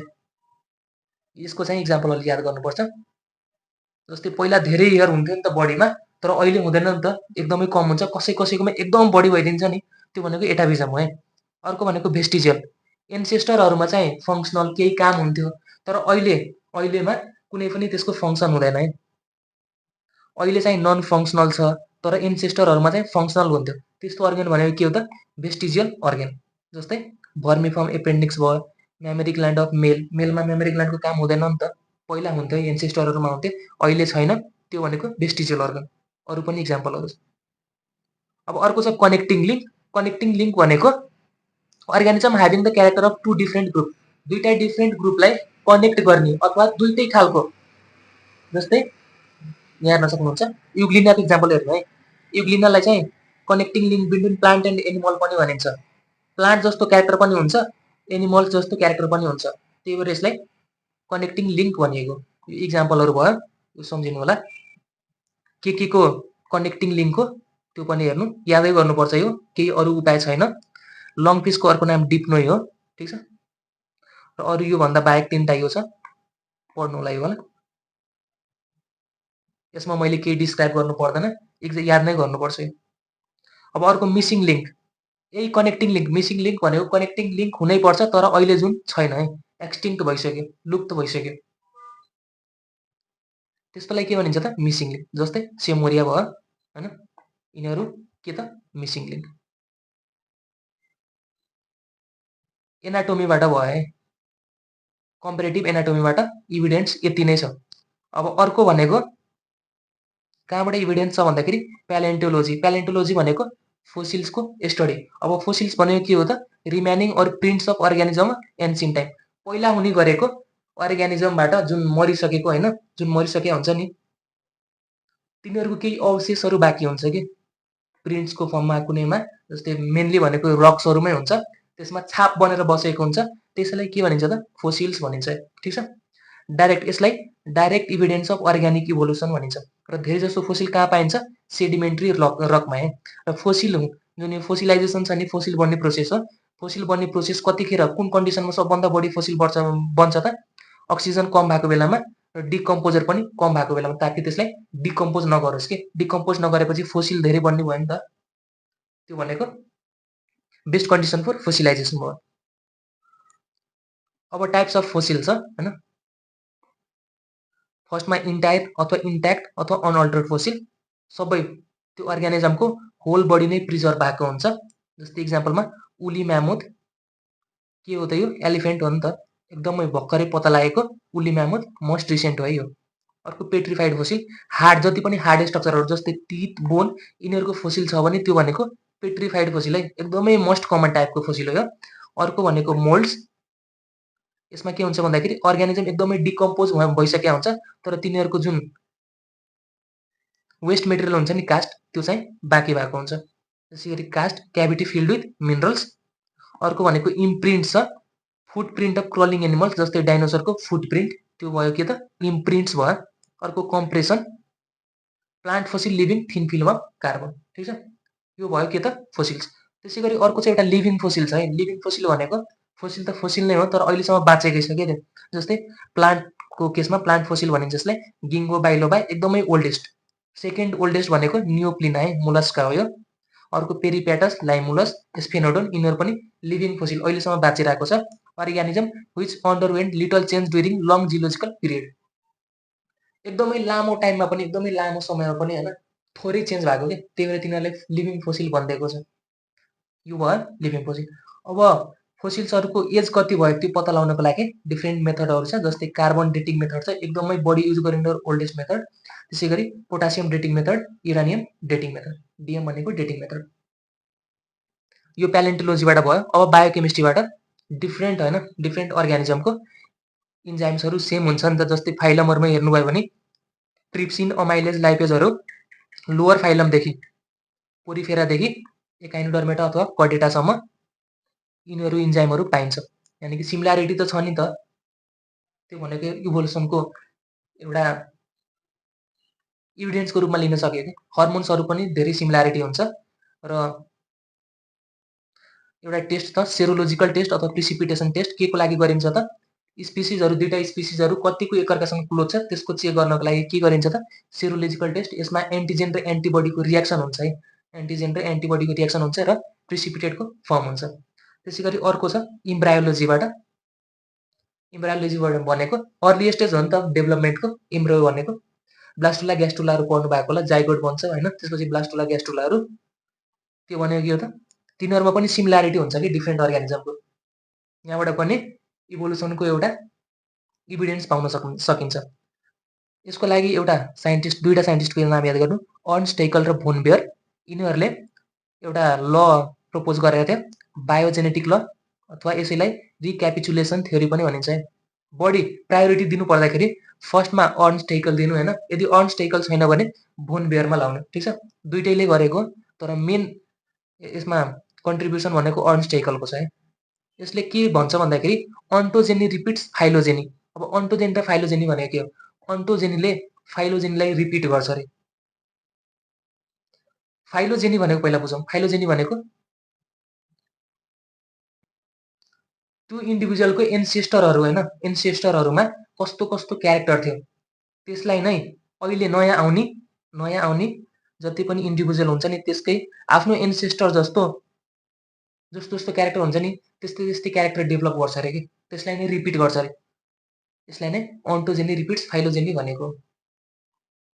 यसलाई नै के भनिन्छ त बायोजेनेटिक ल अथवा रिक्यापिचुलेसन थ्योरी। फ्रम इम्ब्रायोलोजी भयो है। यति नै छ इभिडेन्समा, अर्ग्यानिक इभोल्युसनको इभिडेन्स भन्नु पर्यो भने यति नै छ। यति पढे हुन्छ, योभन्दा धेरै पढिराख्नु पर्दैन। अब हामी पढ्छौँ जियोलोजिकल टाइम स्केल। त्यो अलिक धेरैजनालाई गाह्रो लाग्छ। मैले जुन जुन भन्छु त्यही मात्र पढ्नु है, त्योभन्दा धेरै पढ्नु पर्दैन, नत्र धेरै कन्फ्युजन भइन्छ है, धेरै कन्फ्युज भइन्छ र पढ्नु पनि याद गर्नु पनि गाह्रो हुन्छ। एकदमै लामो च्याप्टर छ किनकि यो 5 मार्क्सको क्वेसन आउँछ यहाँबाट, 4-5 क्वेसनहरू आइ नै राखेको हुन्छ यहाँबाट। अब हामी पढौँ जियोलोजिकल टाइम स्केल है। जियोलोजिकल टाइम स्केल भनेको जस्तै हामीले सबभन्दा ठुलो वर्ष भन्छौँ नि त हाम्रो अहिले, वर्ष, त्यसपछि महिना, त्यसपछि दिन। त्यसै गरी यसमा पनि है जियोलोजिकल टाइम स्केल अहिलेसम्मको अर्थको ओरिजिन भएदेखि अहिलेसम्मको टाइमलाई जियोलोजिकल टाइम स्केलमा डिभाइड गरिएको छ है। डिफ्रेन्ट इयोन, इरा, पिरियड र इपोक गरेर डिफ्रेन्ट युनिटमा डिभाइड गरिएको छ। सबभन्दा ठुलो जस्तै हामी वर्ष भन्छौँ नि, यसमा इयोन हुन्छ है, सबभन्दा ठुलो भनेको इयोन, लार्जेस्ट युनिट। त्यसपछि इरा आउँछ, इयोन पछि इरा, त्यसपछि पिरियड आउँछ, त्यसपछि इपोक आउँछ, त्यसपछि एज आउँछ है। एज भनेको स्मलेस्ट युनिट, ठिक छ। यो सिरियली याद गर्नु होला, इयोन, इरा, पिरियड, इपोक, एज, ठिक छ। अब यसमा हेर्नु, यो पुरै तपाईँले याद गर्नु पर्दैन, मैले जुन जुन भन्छु त्यो मात्र याद गर्नु। यो पोर्सन त यादै गर्नु पर्दैन, यो पोर्सन याद गर्नु पर्दैन। नर्थ अमेरिकन इभेन्ट्स छ नि, यो याद गर्नु पर्दैन। याद गर्नुपर्ने पोर्सन भनेको यति मात्र छ, यति मात्र छ। सबैभन्दा ठुलो युनिट इयोन भयो, त्यसपछि इरा, त्यसपछि पिरियड, त्यसपछि इपोक, त्यसपछि एज। एजमा मिलियन इयर्स एगोमा छ है यो। सबभन्दा अब इयोन कतिवटा छ त्यो हेरौँ है। इयोन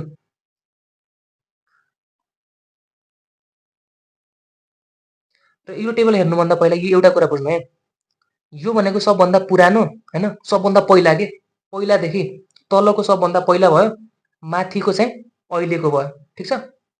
यानि कि मोडर्न भनेको माथिको भयो र यो पहिलाको भयो। कन्फ्युज नहुनु होला आफै पढ्दाखेरि। यसमा म अहिले बुझाइदिन्छु हेर्नु। इयोन, इयोन कतिवटा छ पुरानैबाट हेरौँ है, पुरानैबाट यानि कि पहिल्यैबाट।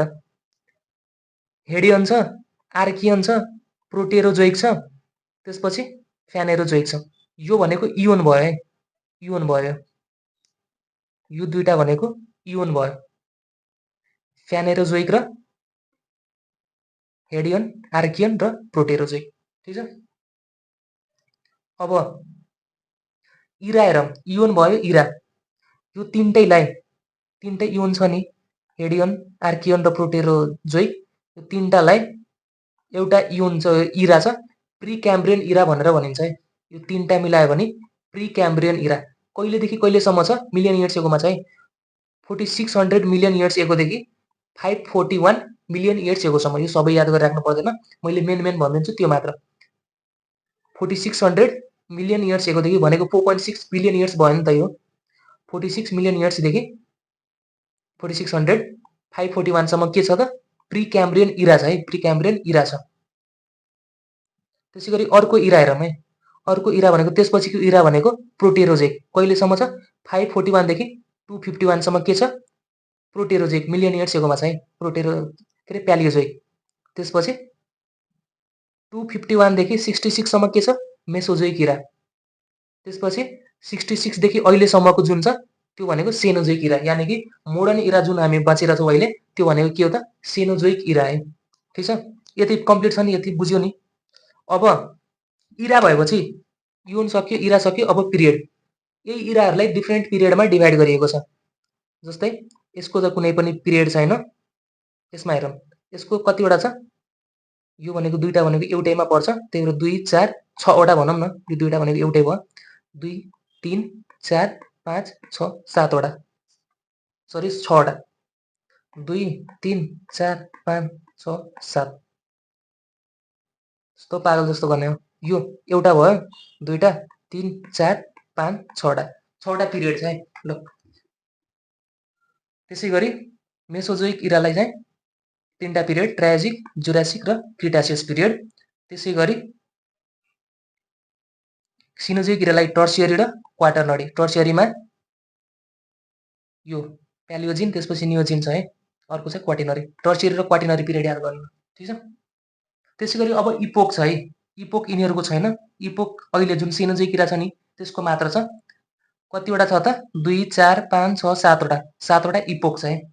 प्यालियोसिन, इओसिन, ओलिगोसिन, मायोसिन, प्लायोसिन, प्लाइस्टोसिन र होलोसिन। अब यो इराहरूमा अथवा यो इपोकहरूमा के भयो त्यो मात्र हेरौँ है। यदि यो पुरैबाट कुनै आयो भने सिधै इरा सोध्यो भने त सिनोजोइक। ठिक छ। अब स्पेसिफिक इपोक भन्यो भने त म अहिले भन्छु त्यसको कुरा। यदि यति कुनै कुरा छ भने मेसोजोइक इरा। ठिक छ। जस्तै डाइनोसोर भन्यो भने इराहरूमा छ भने मेसोजोइक इरा। ठिक छ। त्यसै गरी यति कुरा भन्यो भने प्यालियोजोइक इरा, यति कुरा भन्यो भने प्रिक्याम्ब्रियन इरा। ठिक छ। अब के भएको छ, इम्पोर्टेन्ट मात्र याद गरे हुन्छ, सबै पढ्दैन। जस्तै फर्मेसन अफ अर्थ कहिले भएको थियो त, यो हेडियनलाई एजोइक इरा पनि भनिन्छ है, हेडियनलाई एजोइक इरा पनि भनिन्छ। फर्मेसन अफ कहिले भएको थियो, अर्थ कहिले भएको थियो, 4600 million years ago. 4600 million years ago भनेको के हो त, 4.6 बिलियन इयर्स एगो त सुरुमै पढेको थियौँ हामी। कहिले भएको थियो, एजोइक इरा अथवा हेडियन पनि भनिन्छ यसलाई। विथआउट लाइफ है, लाइफ थिएन त्यतिखेर। ठिक छ। इरा भन्यो भने प्रिक्याम्ब्रियन इरा अथवा एजोइक इरा भन्दा झन् राम्रो। ठिक छ। अप्सन हेरेर हुन्छ। अब यो अब अर्ली ब्याक्टेरिया अथवा फर्स्ट फर्म अफ लाइफ कुन भएको थियो त, मोनेरा। कहिले भएको थियो, आर्कियनमा भएको थियो है। आर्कियनमा के भएको थियो, प्रिक्याम्ब्रियन छ भने त ठिकै छ, नत्र अझ डिटेल भन्यो भने चाहिँ आर्कियन सोध्न सक्छ कि, आर्कियनमा हुन्छ। त्यसै गरी किङडम प्रोटिस्टा कहिले भएको थियो, प्रोटेरोजोइक इरामा। ठिक छ। अब यो झन् यसको पनि यिनीहरूको डेट हो क्या, 4600 देखि यो भनेको यतिको टाइम हो, यो भनेको यिनीहरूको टाइम हो। त्यो त्यति डिटेल जानु पर्दैन, जस्ट यो याद गरे हुन्छ। यो पुरै भनेको प्रिक्याम्ब्रियन इरा। ठिक छ। प्रोटिस्टा प्रोटेरोजोइकमा आएको, मोनेरा आर्कियनमा आएको र फर्मेसन अफ कहिले भएको, अर्थ कहिले भएको, एजोइक इरामा। यति भयो। अब यसको पिरियडमा हेरौँ है। क्याम्ब्रियनमा ट्राइलोबाइटको ओरिजिन भएको थियो है। ठिक छ। ट्राइलोबाइट भनेको मरिन अर्थोपोडो भनेर थाहा छ कि छैन, यदि एनिमल किङडम पढ्नु भएको छ भने थाहा होला होइन। ट्राइलोबाइट भनेको मरिन अर्थोपोडो, क्याम्ब्रियन पिरियडमा भएको थियो यसको ओरिजिन। त्यसै गरी अर्डोभिसियन पिरियडमा फर्स्ट टेरेस्ट्रियल प्लान्ट ब्रायोफाइट्सको ओरिजिन भएको थियो अर्डोभिसियनमा। त्यसै गरी प्रिमिटिभ फर्स्ट भर्टिब्रेटको ओरिजिन पनि यसमै भएको थियो है। अब एउटा के कुरा याद गर्नु भन्दाखेरि यदि ओरिजिन यहाँनिर भइरहेको छ भने त्यसको एज भनेको ठ्याक्कै अगाडिको हुन्छ क्या, ठिक छ। यदि ओरिजिन यहाँनिर भइरहेको छ भने त्यसको एज भनेको ठ्याक्कै अगाडि हुन्छ। जस्तै ब्रायोफाइट्सको ओरिजिन यहाँ भएको छैन, त्यसैले ब्रायोफाइट्सको एज यहाँनिर धेरै ग्रो भएको हुन्छ कि, त्यसैले यहाँ ओरिजिन भयो अर्डोभिसियनमा ब्रायोफाइट्सको ओरिजिन भयो, त्यही भएर यसको एज कहिले हुन्छ सिल्युरियनमा हुन्छ, ठिक छ। अब यसमा टेरिडोफाइट्सको ओरिजिन भयो, यसको त्यही भएर यसको एज कहिले हुन्छ त डिभोनियनमा भन्न मिल्छ, ठिक छ। अब सिल्युरियनमा अरू के भएको थियो त जड फिस, फर्स्ट टाइम ज भएको फिसको ओरिजिन भएको थियो, त्यही भएर यहाँ जड फिस भनेपछि फिसको ओरिजिन भयो नि त, त्यही भएर डिभोनियनलाई एज अफ फिसेस पनि भनिन्छ। यहाँ ओरिजिन भयो, यहाँ धेरै ग्रोथ भयो, त्यही भएर डिभोनियनलाई एज अफ फिसेस भनिन्छ। त्यसै गरी अर्को छ, दुईटा छ, यो मिसिसिपियन र अर्को पेन्सिलाभ्यानियन छ। यो भनेको यो दुईटैलाई कार्बोनिफेरस पिरियड पनि भनिन्छ है। अब कार्बोनिफेरस यो यति डिटेल जाँदैन, कार्बोनिफेरस पिरियड भनेर याद गर्नु। यसमा के भएको थियो भन्दाखेरि एम्फिबियन, फर्स्ट एम्फिबियन डिभोनियनमा आएको छ है, फर्स्ट एम्फिबियन ओरिजिन डिभोनियनमा भएको छ, त्यही भएर एज अफ एम्फिबियन ठ्याक्कै अगाडिको हुन्छ कि, जहाँ ओरिजिन भइरहेको छ त्यसभन्दा अगाडि भनेको त्यसको एज हुन्छ, ठिक छ। एज अफ एम्फिबियन कहिले छ कार्बोनिफेरस। फर्स्ट रेप्टाइल्स कार्बोनिफेरसमा आएको थियो ओरिजिन, जिम्नोस्पर्मको पनि ओरिजिन कार्बोनिफेरसमै भएको थियो, ठिक छ। र पर्मियनमा चाहिँ ट्राइलोबाइट्सको एक्सटिङ्सन भयो, प्यालियोजोइक किरा भयो।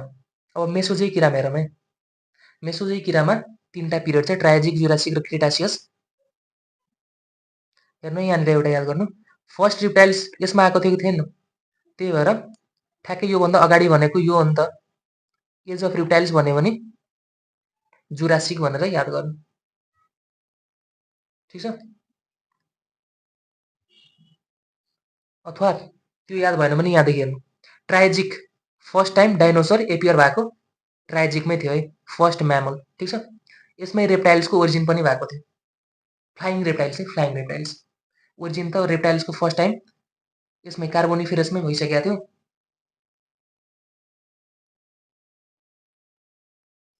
त्यसपछि डाइनोसरको ट्रायोजिकमा ओरिजिन, डाइनोसरको ट्रायोजिकमा हैन, एकदम धेरै डाइनोसर भएको, डाइनोसर डाइभर्स भएको जुरासिकमा, र त्यसको एक्सटिङ्सन भएको क्रिटासियसमा, ठिक छ। अब अर्ली फ्लावरिङ प्लान्ट जिम्नोस्पर्मको ओरिजिन भएको जुरासिकमै हो हैन, र त्यसपछि एन्जियोस्पर्मको ओरिजिन भएको चाहिँ क्रिटासियसमा, ठिक छ। अब जुन अहिलेको इरा छ यसमा के भएको छ, प्यालियोसिन इपोकमा के भएको त अर्ली प्राइमेट्सको ओरिजिन भएको। यो सिनमा जुन हामी हर्सको पढाएको थियौँ नि, origin of eohippus, origin of eohippus. ओलिगोसिनमा मङ्कीलाई प्राइमेट्सको ओरिजिन, मिलोसिनमा ड्रायोपिथेकसको ओरिजिन, यो यादै गर्नुपर्छ, अरू केही उपाय छैन है।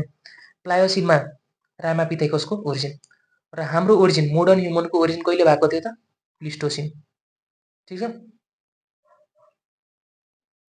र अहिलेको जुन छ अहिले टाइम त्यो भनेको होलोसिन इपोक है। एकदम इम्पोर्टेन्ट कुरा क्वेसन यहाँबाट बन्न सक्छ, modern time is which epoch भनेर होलोसिन भनेर सोध्न सक्छ। अहिलेको भनेको होलोसिन, यो सेनोजोइक किरा सबलाई थाहा हुन्छ, तर होलोसिन इपोक सबैले थाहा हुँदैन, त्यही भएर यसरी याद गर्न सक्नुहुन्छ। र यसलाई एज अफ म्यामल पनि भनिन्छ है सेनोजोइकलाई। यति भयो जियोलोजिकल टाइम स्केल, धेरै यताको यो पढ्नु पर्दैन, यति नै हो। अब यसमा कुन कुन एज कसको हो त्यो पनि हेर्न सक्नुहुन्छ, अथवा योभन्दा पहिला पनि भिडियो मैले बनाइसकेको छु जियोलोजिकल टाइम स्केलमा, त्यहाँबाट हेर्नुभयो भने अझ क्लियर हुनुहुन्छ। यसमा डाइरेक्ट टेबल राखेको छु, यहाँबाट पनि सबै कुरा छ यसमा पनि, यहाँबाट हेर्नुभयो भने पनि ठिकै छ, अथवा अझ अलि गाह्रो भएको छ भने त्यहाँबाट झन् अलि राम्ररी लेखिदिएको छु, त्यहाँबाट हेर्न सक्नुहुन्छ। यो भयो। अब अर्को टपिक छ theories of evolution of life. लाइफको इभोल्युसनको डिफ्रेन्ट थ्योरीहरू छ है। सुरुमा त एन्थ्रोपोलोजी भनेको स्टडी अफ ह्युमन इभोल्युसन।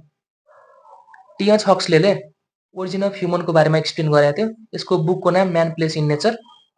डार्विनले चाहिँ एन्सेस्ट्री अफ म्यानको बारेमा एक्सप्लेन गरेको थियो। यसको बुकको नाम चाहिँ डिसेन्ट अफ म्यान। अब सेन्टर अफ ह्युमन ओरिजिन भन्यो भने Central Asia, main priority Central एसियालाई ह्युमन ओरिजिनको, र ह्युमन इभोल्युसनको सेन्टर भन्यो भने चाहिँ सेन्ट्रल अफ्रिका। अब त्यसको थ्योरिजहरू हेरौँ है, कुन कुन थ्योरी छ इभोल्युसन अफ लाइफको बारेमा। लामार्किजम। लामार्किजम कसले दिएको? जिन ब्याप्टिस्टे डी लेमार्क, फुल नेम हो यसको। अझ लामो नाम छ यसको, लामार्क भन्दा सम्झे हुन्छ। जिन ब्याप्टिस्टे डी लामार्क। कहाँको हो त? फ्रान्सको। ठिक छ। पपुलरली नन एज, कुन यसको जुन थ्योरी छ नि, कुन थ्योरी हो भन्दाखेरि इनहेरिटेन्स अफ एक्वायर्ड क्यारेक्टर्स। यो के हो अहिले हामी हेर्छौँ। सुरुमा चाहिँ यति याद गर्नु। इनहेरिटेन्स अफ एक्वायर्ड क्यारेक्टर भन्ने थ्योरी दिने मान्छेको हो त लामार्क। यसलाई लामार्किजम भनिन्छ है। लामार्किजमलाई नै अर्को नामले यो इनहेरिटेन्स अफ एक्वायर्ड क्यारेक्टर्स भनेको पनि यही नै हो के। यसको बुक भनेको फिलोसोफिक जोलोजी। ठिक छ। यसलाई फादर अफ इभोल्युसनरी बायोलोजी पनि भनिन्छ। अब यो लामार्किजमको पोस्टुलेट्सहरू यसले के भन्यो त? यो थ्योरीले के भन्छ त? एउटा फर्स्ट पोस्टुलेट छ टेन्डेन्सी टु ग्रो। हरेक लाइफको अथवा हरेक अर्गानिजमको ग्रो गर्ने टेन्डेन्सी हुन्छ अरे, एउटा यो भन्छ। अर्को भनेको इन्भाइरोमेन्टल निड। आफ्नो क्यारेक्टर जुन इन्डिभिजुअल हुन्छ नि, आफ्नो क्यारेक्टर इन्भाइरोमेन्टको अनुसारले चेन्ज गर्दै जान्छ। ठिक छ। इन्भाइरोमेन्टमा जस्तो जरुरी छ त्यस्तै क्यारेक्टर डेभलप गर्दै जान्छ। अर्को भनेको use and disuse of organs, हेर्छौँ अहिले हामी। अर्को छ inheritance of acquired characters. Inheritance of acquired character बारेमा पहिला हेरौँ। सुरुमा यही हेरौँ है, use and disuse of organs. Use and disuse of organs यसले के भन्यो भन्दाखेरि अर्ग्यानिजममा दुईटा खालको अर्ग्यान हुन्छ। एउटा एकदमै युज गर्ने अर्ग्यान हुन्छ, अर्को भनेको अर्को डिसयुज, यानि कि युज नै नगर्ने। जुन अर्ग्यान्सहरू युज भइरहेको छ नि त्यो होइन, त्यो आउने पपुलेसनमा अथवा आउने अफस्प्रिङमा होइन, अब आउने अफस्प्रिङमा अथवा त्यसको डेभलपमेन्ट बढी हुँदै जान्छ कि। ठिक छ।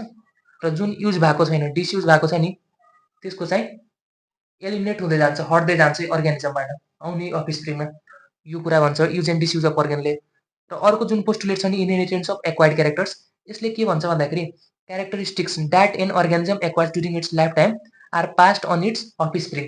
यदि कुनै, जस्तो इक्जाम्पल लागि यहाँ हेर्न सक्नुहुन्छ, यो जिराफ छ होइन, यो जिराफले खानको लागि एकदमै टाउको उठाइ ट्रिजहरूको पात खान्छ नि त, एकदम अग्लो अग्लो रुखको पात खान्छ नि त। त्यो पात खाँदा खाँदै यसको घाँटी लामो भइसकेको हुन्छ। ठिक छ। त्यो घाँटी लामो, जुन घाँटी लामो भएको छ नि, अब यसको आउने पपुलेसनमा, यसको आउने अफस्प्रिङमा यसले रिप्रोडक्सन गर्यो भने यसको आउने बच्चाहरूको घाँटी पनि लामो हुन्छ अरे। यस्तो कुरा गर्छ लामार्किजमले। यसलाई नै के भनिन्छ? Theory of inheritance of acquired characters.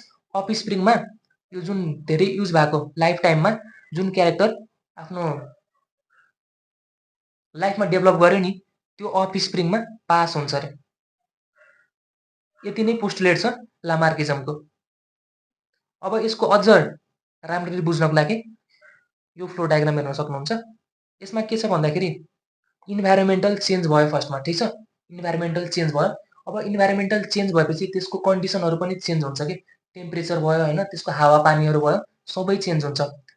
अब त्यो चेन्ज भएपछि त्यहाँ बाँच्नको लागि अर्ग्यानिजमले आफ्नो बडीमा पनि चेन्ज गर्छ, अथवा नयाँ स्ट्रक्चरको तिनीहरूलाई जरुरी पर्छ। अब नयाँ स्ट्रक्चरको जरुरी परेपछि नयाँ स्ट्रक्चर बनाउनु पर्यो। ठिक छ। अब कस्तो कस्तो खालको स्ट्रक्चर हुन्छ त? त्यो अर्गन स्ट्रक्चर बनाए कि त त्यो अर्गन जुन बनेको छ नि स्ट्रक्चर, कि त युज गर्छ धेरै, कि त युज नै गर्दैन। जुन अर्गन युज भइरहेको छ नि धेरै, तिनीहरूको इनहेरिटेन्स हुन्छ अरे। ठिक छ। एउटाबाट प्यारेन्टबाट अफस्प्रिङमा जान्छ अरे। तर जुन युज भइरहेको छैन तिनीहरू चाहिँ डिजेनरेट अथवा हराउँछ अरे। ठिक छ। अब इनहेरिटेन्स भएपछि नयाँ स्पिसिस बन्ने भयो नि त होइन, नयाँ क्यारेक्टर भएको होइन, नयाँ क्यारेक्टर भएको स्पिसिस बन्ने भयो। यही नै हो यसको लामार्किजमको बेसिक प्रिन्सिपल। यो बुझ्नुभयो भने अरू केही पनि बुझ्नु पर्दैन। ठिक छ। यिनीहरू चाहिँ पोस्टुलेट हल्का याद गर्नु। ठिक छ। पोस्टुलेट राखेर डाइरेक्ट यो लामार्किजम हो कि डार्विनिजम अथवा अरू हो भनेर सोध्न सक्छ है। ठिक छ। यो भयो। अब जस्तै अर्गेन अफ युजमा हेर्न सक्नुहुन्छ है, इलङ्गेसन in the neck of giraffe. एकदमै नेक धेरै युज गरे भएको कारणले गर्दा नेकको इलोङ्गेसन भएको छ अरे। Web toes of aquatic, well developed pinna muscle of rabbit, ऱ्याबिटको एकदमै ठुलो कान हुन्छ नि, धेरै कान एकदम खतरा सुन्छ नि त, त्यही भएर अरे। रिट्रेक्टाइल क्लज अफ कार्निभोरस, यो जस्ट पोस्टलेटहरू है, जस्ट एजम्पसनहरू छ, यसको लिमिटेसनहरू भन्छ। यही ट्रु छ भनेर पुरै ट्रु नै छ भन्ने छैन है, धेरै मिस्टेक कुराहरू पनि छ। अब जुन अर्गन डिसयुज भएको छ त्यो हराएको है, जस्तै केभमा बस्ने एनिमलहरूको भिजन लस्ट हुन्छ। सुरुमा आँखा देखिरहेको हुन्छ तर केभमा धेरै बस्न थालेपछि तिनीहरूको भिजन लस्ट भएको छ अरे। Loss of limbs in snake, पहिला स्नेकहरूको खुट्टा हुन्थ्यो होइन, तर अहिले हुँदैन, ठिक छ। Formation of vestigial organs, vestigial organs भनेको के हो त, काम नै नलाग्ने अर्गेन्सहरू थियो नि त, काम नै नलाग्ने भनेपछि डिसयुज हो नि त, डिसयुज भएको कारणले गर्दाखेरि त्यो भेस्टिजियल भएको हो कि, एलिमिनेट भएको हुन्छ नि त, हटेको हुन्छ नि त, त्यही भएर फर्मेसन अफ भेस्टिजियल अर्गेन्स पनि के हो त, अर्गन अफ डिसयुज भयो, ठिक छ। यति भयो। अब लामार्किजमले चाहिँ यति कुरा भन्छ, तर सबै यति सजिलो पनि थिएन कि साइन्टिस्ट बन्न, हरेक कुराको प्रुफ चाहिन्छ होइन, धेरै मान्छेहरू हुन्छ क्रिटिसाइज गर्ने, यो गरेको मिलेन भनेर, त्यस्तै क्रिटिसिजमहरू छ। विक प्रोजेनी अफ रेस्लर्स, जस्तै यसले के भन्ने थियो भन्दाखेरि यदि होइन प्यारेन्टमा जस्तै यसको घाँटी लामो छ भने बच्चाको घाँटी पनि लामो हुन्छ अरे। अब तिनी क्रिटिसिजम गर्ने मान्छेहरू के भन्यो भन्दाखेरि त्यसो भए रेस्लर्स हुन्छ नि, रेस्लर्स भनेको त एकदम फाइट खेल्ने होइन, फाइट गर्ने, रेस्लिङ गर्ने, मसल्सहरू एकदम खतरा हुन्छ, तिनीहरूको आउने अफस्प्रिङ बच्चाहरूमा पनि मसल्स त्यस्तै बलियो हुनु पर्यो नि त, तर त्यस्तो भएन, किन, विक प्रोजेनी भयो त्यो अरे, लिमिटेसन भयो नि त्यसको। त्यसै गरी Chinese people use still shoes, यो पनि क्रिटिसिजममै छ। मल्टिलेसन इन फिङ्गर होइन, फिङ्गरको मल्टिलेसन हुने, धेरै फिङ्गरहरू आउने होइन, 5वटा भन्दा। Boring of nose and ear, बाङ्गिने होइन, नोज र इयरहरू बाङ्गिने। र अर्को यो हेर्न सक्नुहुन्छ, removal of prepuce of penis in Muslim, जस्तै होइन मुस्लिममा भयो भने, मुस्लिम जुन थाहा छ कि छैन कल्चरमा, बेबी जन्मिने बित्तिकै मेल छ भने त्यसको पेनिसको ठ्याक्कै अगाडिको स्किन हुन्छ नि, प्रिपस भनिन्छ, त्यो काटिदिन्छ कि, त्यो काटेपछि हरेक जेनेरेसनमा त काटै हुन्छ नि त, काट्छ नि त, त्यसमै नयाँ जेनेरेसनमा त्यो स्किन नै नभएको आउनु पर्ने, तर त्यस्तो हुँदैन नि त, स्किन भएको आउँछ, किन त, यसले त लामार्किजमले त्यस्तै हुनुपर्छ भनेको थियो नि त, तर भएन नि, त्यो पनि यसको लिमिटेसन नै भयो। यति चाहिँ यसको क्रिटिसिजमहरू भयो अथवा लिमिटेसन भयो। यसकै लागि होइन अगस्ट विजम्यान भन्ने साइन्टिस्टले एउटा एक्सपेरिमेन्ट गर्छ, जसबाट एउटा थ्योरी निकाल्छ है, जर्प्लाज्म थ्योरी अथवा थ्योरी अफ कन्टिन्युटी अफ जर्प्लाज्म। यो थ्योरीमा के गर्छ भन्दाखेरि माइसको पुच्छरलाई, अगस्ट वाइजम्यानले माइसको पुच्छरलाई 21वटा जेनेरेसनसम्म काटिदिन्छ कि, जन्म्यो होइन, नयाँ जेनेरेसन आयो, पुच्छर काटिदिन्छ, फेरि अर्को आयो, त्यसको नि पुच्छर काटिदिन्छ, यसरी गर्दा गर्दै 21वटा जेनेरेसनसम्म पुच्छर नै काटिदियो, तैपनि हरेकचोटि पुच्छर भएको नयाँ माइस जन्म लिइरहेको थियो। कसरी त, त्यस्तो हुने भयो, यदि लामार्किजम करेक्ट हुने भयो पुच्छर नभएको जन्मिनु पर्ने हो नि त, तर त्यस्तो भएन। त्यही भएर यसले के भन्यो भन्दाखेरि अगस्ट वाइजम्यानले सबै भ्यारिएसनहरू प्यारेन्टबाट अफ स्प्रिङमा जाँदैन। भ्यारिएसन दुईटा टाइपको हुन्छ, एउटा सोम्याटिक हुन्छ, अर्को जर्मिनल। यदि सोम्याटिक सेलमा भइरहेको छ भने त्यो सोम्याटिक भ्यारिएसन, यदि जर्म सेलमा भइरहेको छ भने त्यो भनेको जर्मिनल भ्यारिएसन, ठिक छ।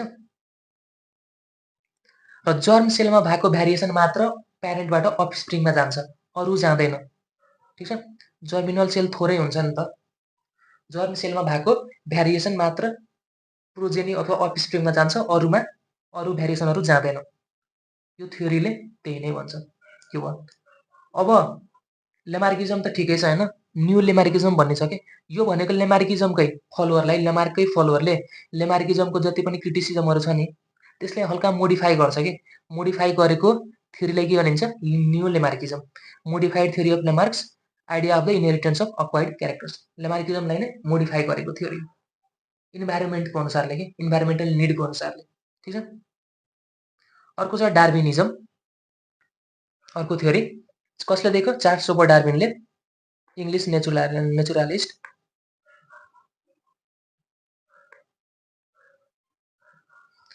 यसको बुकको नाम ओरिजिन अफ स्पिसिस।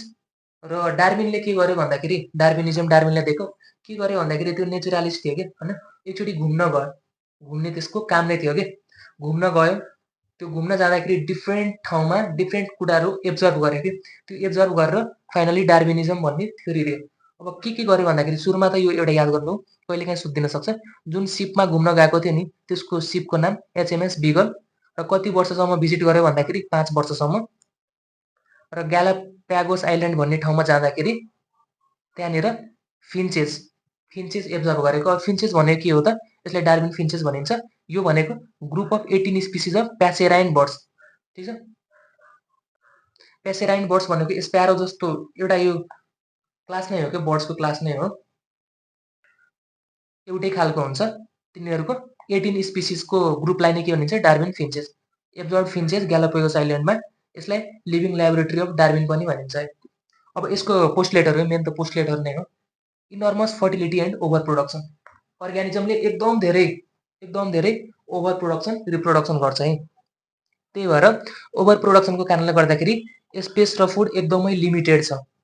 अब स्पेस र फुड लिमिटेड भएपछि बाँच्नको लागि स्ट्रगल गर्नु पर्यो, किनकि बाँच्नको लागि खाना नै चाहियो, बस्नलाई घर नै चाहियो, ठिक छ।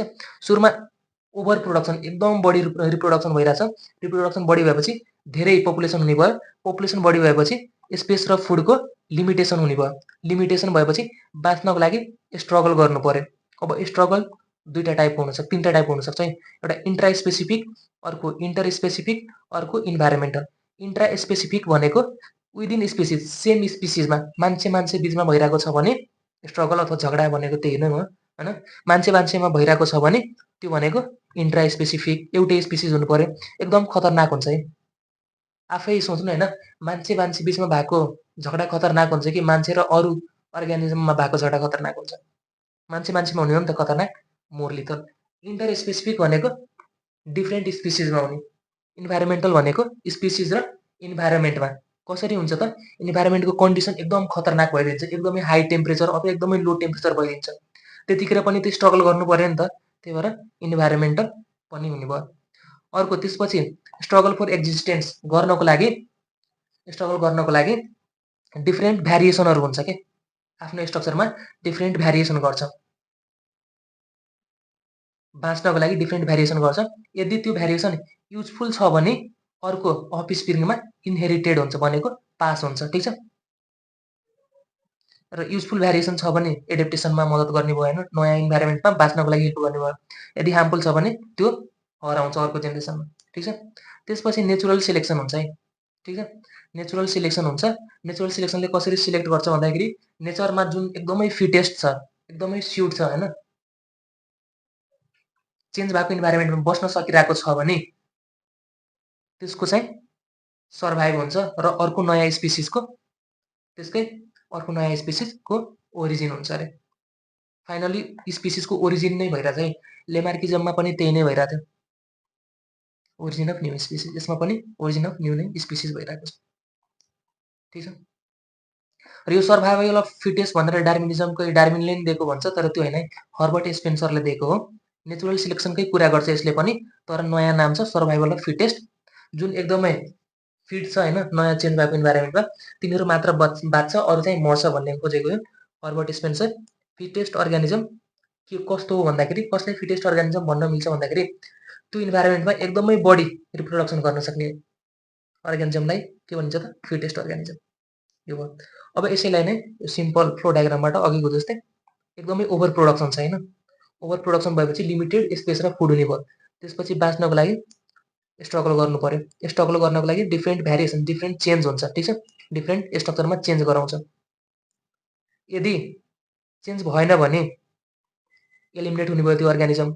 चेन्ज भयो भने नेचरले त्यसलाई सिलेक्ट गर्छ। त्यसपछि नेचरमा पनि फिट हुनु पर्यो, नत्र मर्छ, ठिक छ। Fittest. Inheritance of acquired character, त्यसपछि gradual accumulation of favourable character, त्यसपछि ओरिजिन अफ न्यू स्पेसिस। यो भयो डार्विनिजमको बेसिक प्रिन्सिपल। अब यसको क्रिटिसिजमहरू छ, यानि कि यसको पनि लिमिटेसन छ। भ्यारिएसनको बारेमा कुरै गरेको छैन हैन, किन त नलेज, जेनेटिक्सको नलेज एकदमै कम छ। भ्यारिएसनको बारेमा धेरै एक्सप्लेन गरेको छैन के। त्यसैगरी arrival of fittest, somatic and germ cell, vestigial organs, यिनीहरूको बारेमा केही पनि एक्सप्लेन गरेको छैन, यतिकै मात्र भनेको छ, ठिक छ।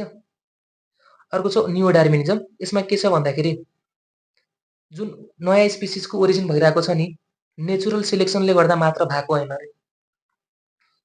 जेनेटिक कन्सेप्टहरु ल्याउँछ के यसमा। म्युटेसन भनेको जेनेटिक हो नि त। म्युटेसनको कारणले पनि हुन्छ, आइसोलेसनको कारणले पनि हुन्छ, मात्र नेचुरल सेलेक्सनले गर्दा भएको होइन। यानि कि ओरिजिन अफ स्पेसिस के कारणले भन्यो भने natural selection plus mutation plus isolation, ठीक छ। नियो डार्विनिजमलाई अहिलेसम्मको मोस्ट एक्सेप्टेड थ्योरी भनिन्छ है। र the sum total of adaptive changes during speciation is preserve by isolation. Speciation भनेको नयाँ ओरिजिन बन्ने होइन, जसलाई आइसोलेट गरेर नयाँ राम्ररी त्यसलाई सेफ गरेर प्रिजर्भ गर्न सकिन्छ। अब स्पेसिएसन दुईटा टाइपको छ, एलोप्याट्रिक स्पेसिएसन। यदि जियोग्राफिकल आइसोलेसन भइरहेको छ भने त्यतिखेर एलोप्याट्रिक स्पेसिएसन हुन्छ। यदि रिप्रोडक्टिभ आइसोलेसन गरेको छ भने त्यो भनेको सिम्प्याट्रिक स्पेसिएसन हुन्छ। न्यू डार्विनिजम पनि भयो। यति नै छ डार्विनिजम र लेमार्किजममा। अनि कतिवटा थ्योरी भयो भन्दाखेरि एउटा लेमार्किजम, न्यू लेमार्किजम, डार्विनिजम र न्यू डार्विनिजम, यति नै छ। योभन्दा धेरै नपढ्नु है, बरु डाइरेक्ट क्वेसन प्र्याक्टिस गर्नु। पढ्दै नपढ्नु त्यस्तो चाहिँ भनेको छैन मैले, मतलब पहिला सुरु यति सकाउनु, यति एकदम कन्फिडेन्ट भएपछि चाहिँ अरू पढ्नु, किनकि पढ्ने कुरा धेरै छ। मैले इक्जाममा आउन सक्ने खालको मात्रा राखेको छु, एउटा पनि पोइन्ट छुट्याएको छैन। अब ह्युमन इभोल्युसन, ह्युमन कसरी बन्यो त आखिरमा, यति त पढ्यौँ हामीले होइन।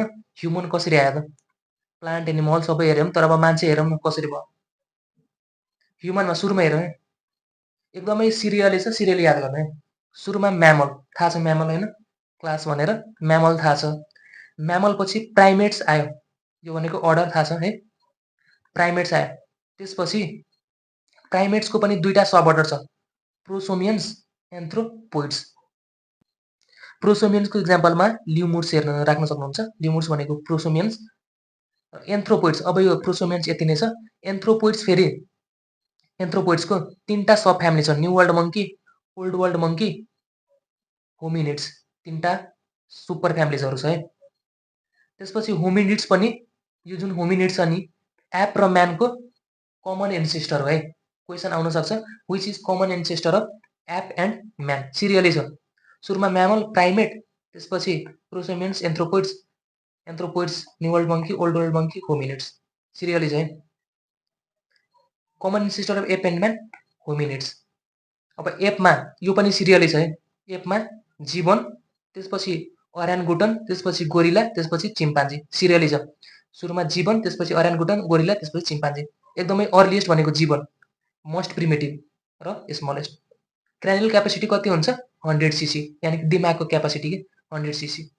ओराङ्गुटन 400 सीसी क्रानियल क्यापेसिटी। त्यसपछि गोरिला, एकदम ठुलो है, एकदम ठुलो र सबभन्दा बढी डेभलप, ठिक छ, मोर डेभलप गोरिला। यसको त्यही भएर सबभन्दा बढी क्रानियल क्यापेसिटी हुन्छ एप्सहरूमा, 510 सीसी। मोस्ट प्रिमेटिभ एप भन्यो भने जीवन लाउनु है एमसिक्यूमा, अथवा अर्लिएस्ट एप भन्यो भने जीवन। त्यसपछि चिम्पान्जी, क्लोजेस्ट टु ह्युमन भन्यो भने कुन त, चिम्पान्जी। यसको क्रानियल क्यापेसिटी 400 सीसी। ठिक छ, यति बुझ्नुभयो नि। सिरियली याद गर्नु, म्यामल, प्राइमेट्स, त्यसपछि प्रोसोमियन्स र एन्थ्रोपोइड्स, त्यसपछि new world monkey, old world monkey, hominids पछि एप, म्यान। अब यो न्यू वर्ल्ड मङ्की र ओल्ड वर्ल्ड मङ्कीको हेरौँ डिफरेन्स। यसको नाम हेर्दाखेरि न्यू वर्ल्ड मङ्की पहिला आएको, मतलब अहिले नयाँ। New world monkey, old world monkey पहिला आएको, न्यू वर्ल्ड मङ्की अहिले आएको, नयाँ, मोस्ट एडभान्स जस्तो लाग्छ नि, तर त्यस्तो होइन है। ओल्ड वर्ल्ड मङ्की भनेको एडभान्स हो, अहिले नयाँ भनेको ओल्ड वर्ल्ड मङ्की, र त्योभन्दा कम एडभान्स भनेको न्यू वर्ल्ड मङ्की हो। ठ्याक्कै उल्टो छ, ओल्ड वर्ल्ड मङ्की र new world monkey. Old world मङ्कीलाई क्याटर हिनी पनि भनिन्छ, न्यू वर्ल्ड मङ्कीलाई प्लाटिर हिनी पनि भनिन्छ। किन भनिन्छ भन्दाखेरि ओल्ड वर्ल्ड मङ्कीमा जुन नोज हुन्छ नि, डाउनवर्डतिर फेस भएको हुन्छ क्या, जस्तै हेर्न सक्नुहुन्छ, डाउनतिर छ नि त।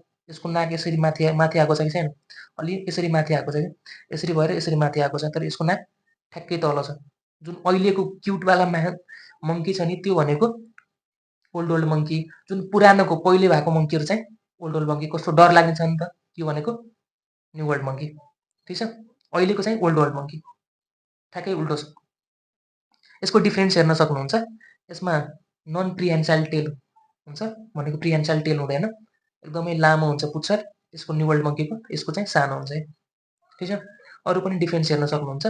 र ओल्ड वर्ल्ड मङ्कीको इक्जाम्पलमा रिसस मङ्की, जुन अहिले देखिन्छ नि अहिले, त्यो भनेको रिसस मङ्की अथवा ओल्ड वर्ल्ड मङ्की।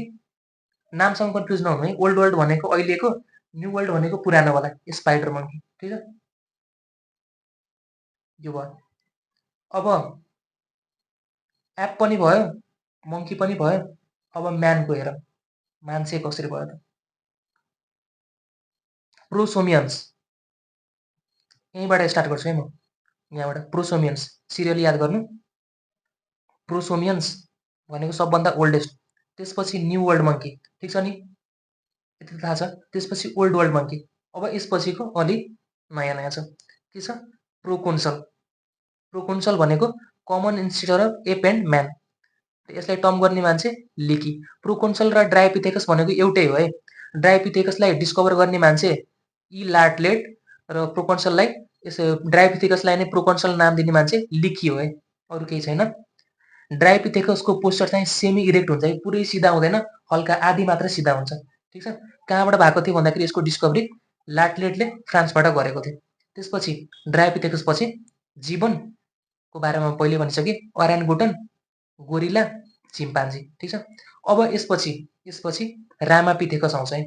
रामापिथेकसलाई सब म्यान पनि भनिन्छ। अब यहाँबाट सोध्न सक्ने खालको क्वेसन, कसले डिस्कभर गरेको, कहाँबाट गरेको र त्यसको मेन फिचर्स के हो, त्यो तिनवटा छ। रामापिथेकसलाई अब हेर्नु है, रामापिथेकसलाई डेभलप गर्ने मान्छे, डिस्कभरी गर्ने मान्छे एडवर्ड लुइस, कहाँबाट, इन्डियाको शिवालिक हिलबाट। यसलाई most primitive ancestor of man पनि भनिन्छ, अथवा यसलाई अर्लिएस्ट म्यान लाइक प्राइमेट पनि भनिन्छ। मेन मात्र चाहिँ यो बाहेक अरू सोध्दैन है। ठिक छ, धेरै कन्फ्युज नहुनु होला, मैले जुन जुन भन्छु त्यो मात्र। अब रामापिथेकस पछि अस्ट्रेलोपिथेकस आउँछ। अस्ट्रेलोपिथेकसलाई फर्स्ट एप म्यान पनि भनिन्छ है। यसको क्रानियल क्यापेसिटी 500 सीसी हुन्छ। ठिक छ, फर्स्ट एप म्यान। अब यसलाई डिस्कभरी गर्ने मान्छे रेमोन्ड डार्ट फ्रम साउथ अफ्रिका। ठिक छ, र फर्स्ट टाइम सिधा उभ्न सक्ने पनि को हो त, अस्ट्रेलोपिथेकस। र दुईटा खुट्टामा सिधा उभिन थालेपछि दुईटा खुट्टामा हिँड्न भयो, सक्ने भयो नि त, बाइपेडल लोकोमोसन। ओम्निभोरस डाइट हुन्छ है, भेज र नन भेज दुवै खान्छ। अर्को यसलाई अस्ट्रेलोपिथेकसलाई connecting link between ape and man पनि भनिन्छ। अब होमो ह्याबिलिस क्रानियल क्यापेसिटी यति हुन्छ, 700 सीसी।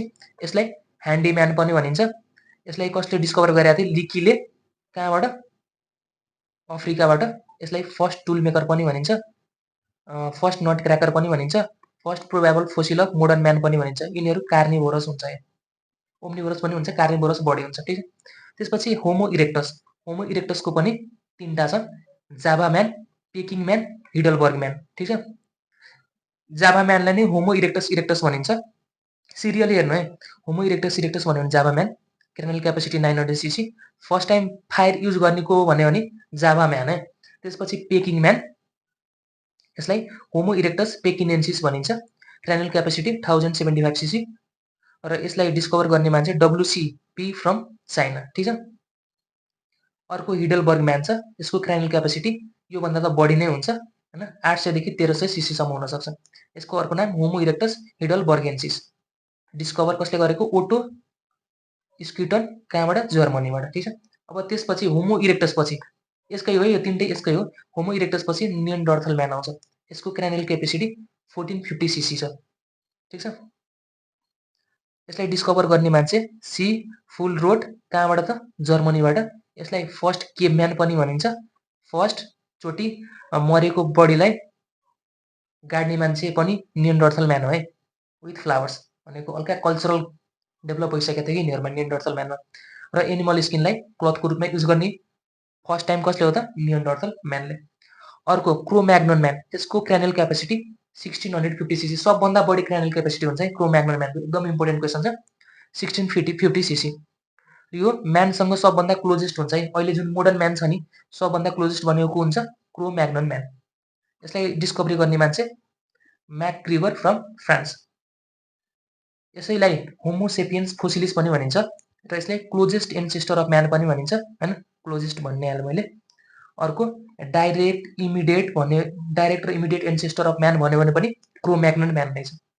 अर्को केभहरूमा पेन्ट्स बनाउने पनि यिनीहरूले नै गर्यो होइन, र आर्टिस्ट हल्का ड्रइङ गर्ने सेन्स चाहिँ क्रोम्याग्नन म्यानको एकदमै बवाल थियो। ठिक छ, त्यसपछि क्रोम्याग्नन म्यान पछि होमोसेपियन्स सेपियन्स आयो, यानि कि अहिलेको मान्छे, मोडर्न म्यानलाई होमोसेपियन्स सेपियन्स भनिन्छ है। यसको क्रानियल क्यापेसिटी 1450 सीसी हो। यति नै छ। ओरिजिन एन्ड इभोल्युसनमा यति पढेपछि सक्यो।